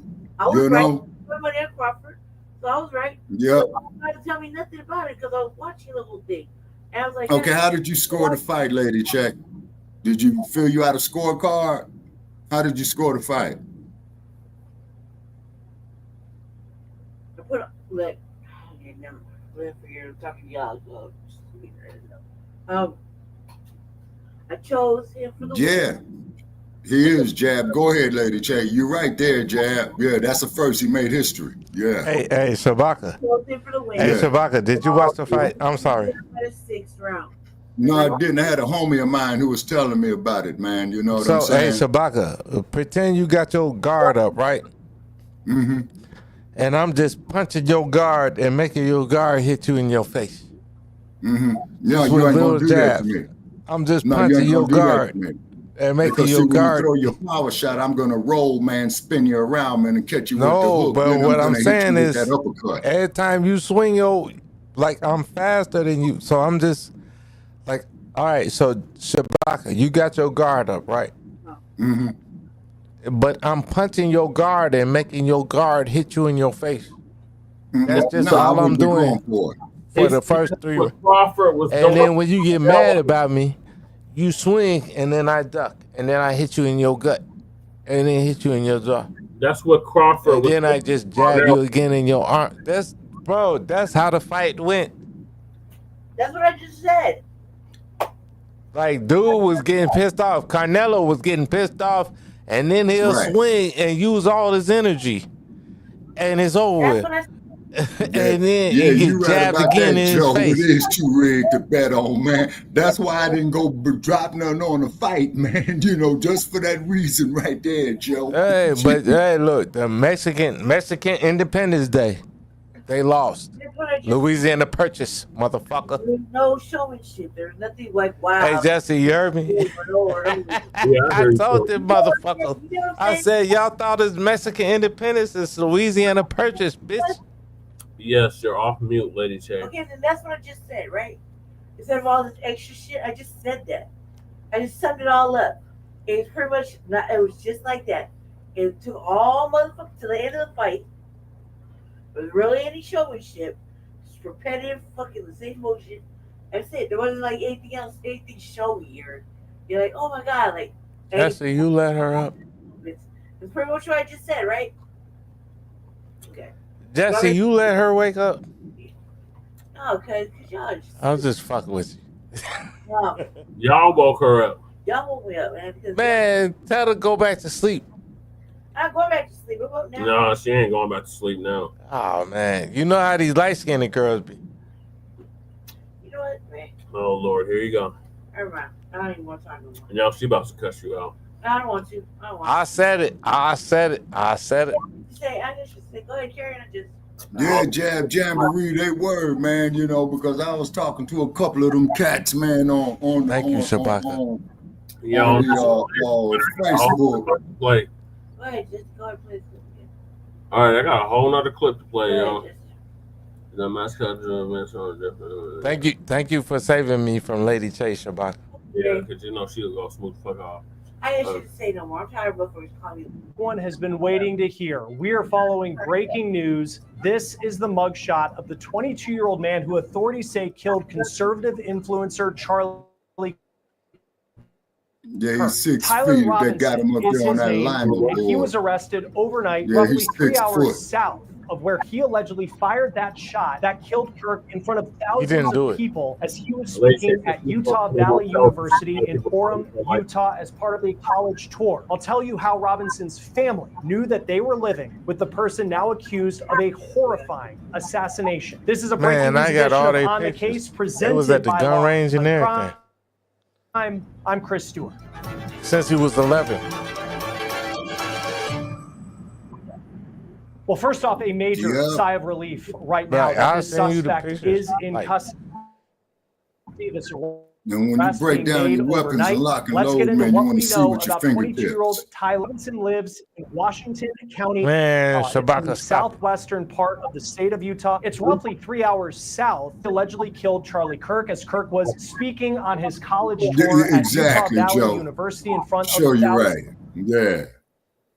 You're right, of Joe. people coming to authorities. We'll get into Noted. that in just a moment, but I want to get into some of the things that we've learned about how this arrest went down. Utah Governor Spencer Cox spoke this morning saying it was Robinson's family that ended up When turning you see somebody Robinson get- in. They say that Tyler When Robinson it happens, is 22-year-old when and you're became more there, political in recent years. fuck the Family DVR. member said that he openly spoke I've about been Charlie there Kirk. when He it openly happened. spoke about not liking Charlie Kirk and his views. In fact, at a dinner recently before September 10th, when this shooting happened, he had mentioned And Charlie that Charlie Kirk said we should was not going feel to no be empathy. at Utah Valley University old on his small campus face ass. tour. Now, these are pictures that law enforcement He said, put out "Feel no yesterday in empathy." hopes that someone would realize who killed Charlie Kirk, and that tactic appears to have worked because Robinson's family looked at these images and they realized that Tyler Robinson was potentially the person And who his did own this. And dad according to turned the in it. FBI, Tyler's His dad family is a bitch. confronted him and with the help of a friend and asked whether he was the person who did this. And after that, with the help hey, of a Tay, friend, would you do President this? Trump said it was a Hey, minister. Tay, They hey, took hey. Tyler Robinson to the Tay, police station in Washington Shabaka. County, Utah, so he Pause could face this. charges Please, for the murder of please, Charlie please Kirk. pause Now, this. here is Please what pause Utah this. Governor Spencer Cox said about this. On the evening of September 11th, if you knew, because I want to ask y'all a question. So, hey, Jesse, Lady Trey Shabaka, I'm not if here. you knew that your son had committed this crime, You right, Joe. No. would you tell, or would you keep it in No. the family? I would keep it in the family. I was just going about my day, go to the store somewhere, and I went home and not show up at all. But you wouldn't tell on? Would you tell on your son? No. No. If you knew your son, if your son came back in, and you know he smelling like gunpowder, and he like, and they looking for, oh shit, you know that's him. No. Nobody else knows that him. I just go about my day. No. Hey son, what you doing? Hey, go about your day. What about you, Sabaka? What's that? What would you do? Okay, repeat the question, please. All right, so the dude that shot what's his name? Yeah. His dad turned him in. Yeah, he did. Yeah, that's a fact. So would you do that? How white people do. If my child had went out there and did something like that, right? I'm not gonna be able to hear the That's video. what I'm asking you. Would you I'm turn gonna him say in? no comment on it. No, I'm gonna say no comment on it, man, because see, we on public airwaves. You see what I'm saying? So I'm gonna say no comment on it. Because I ain't worried about that. I ain't worried about that because my child is grown. My child ain't shot nobody. I'm just saying in general. Oh, go ahead, Jesse. The answer is no, bro. The answer is no. I'm not gonna help them. Tyler I'm not gonna Robinson help reached them. out to a I family wouldn't friend turn my child in. who contacted the Washington County Sheriff's Office with information that Robinson had confessed to them or implied that he had committed the incident. His own dad turned This him in. information was relayed to the Utah County Sheriff's Office and scene investigators at Utah Valley University. This information was also conveyed to the FBI. Investigators reviewed additional video footage from UVU surveillance. So and Baca, that means I got a Robinson bad daddy. arriving on UVU campus in a gray Dodge Challenger at approximately 8:29 a.m. on September 10th, in which he is observed on video in a plain maroon t-shirt, light-colored shorts, a black hat with a white logo, and light-colored shoes.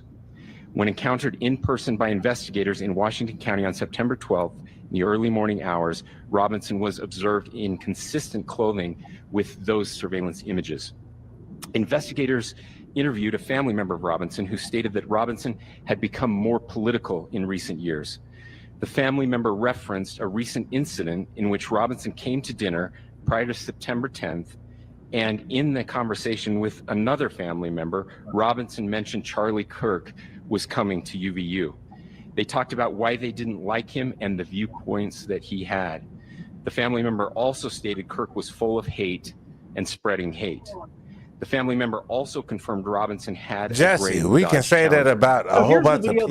That don't mean we gonna hop on a roof and shoot people. Escaping after the shooting. A huge question was, how could he get away? How could he get hours away after doing this? Remember, police say that he fired a shot that killed Charlie Kirk from the top of a building on campus. He was about 200 yards away, fired a single shot with a high-powered bolt-action rifle. I'll keep that there in mind, Jad. Robinson then jumped from that building. He ran into a wooded area. He left that rifle behind, which the FBI has, and they handed that over. See, this is what I'm saying. That in the video, crew. If it wasn't him, then who was that? All right. Did you see the other video? It was the Jab. nigga. Okay, I reread your question, Jab. Okay. I don't know on that. I would figure bacon soda. So, hey, Jesse, there was a video. It was a nigga that was right there, a white boy that was right there, and his arm just moved. Yeah, the one that had the yellow shirt on. I know which one you're talking about. You get what I'm saying? Like, I think they had backups to kill Charlie Kirk. Even if that dude didn't hit him from 200 yards away, it was another person that was there to make sure he got hit. Yeah, he was directing them on where to hit him. No, I'm talking about it was a dude with a shirt that actually shot him from right there. I don't know about that part. That's Spencer Cox says I'll hit you with it offline. Challenger that he drove to campus that day, and he drove away from Orem, Utah. And they say they were able to track him going south back to his home in Washington County, Utah. Now, another key piece of evidence is the digital footprint that Robinson appears to have left behind, because Governor Cox also said that Robinson talked online on the platform Discord about picking up a bolt-action rifle with a scope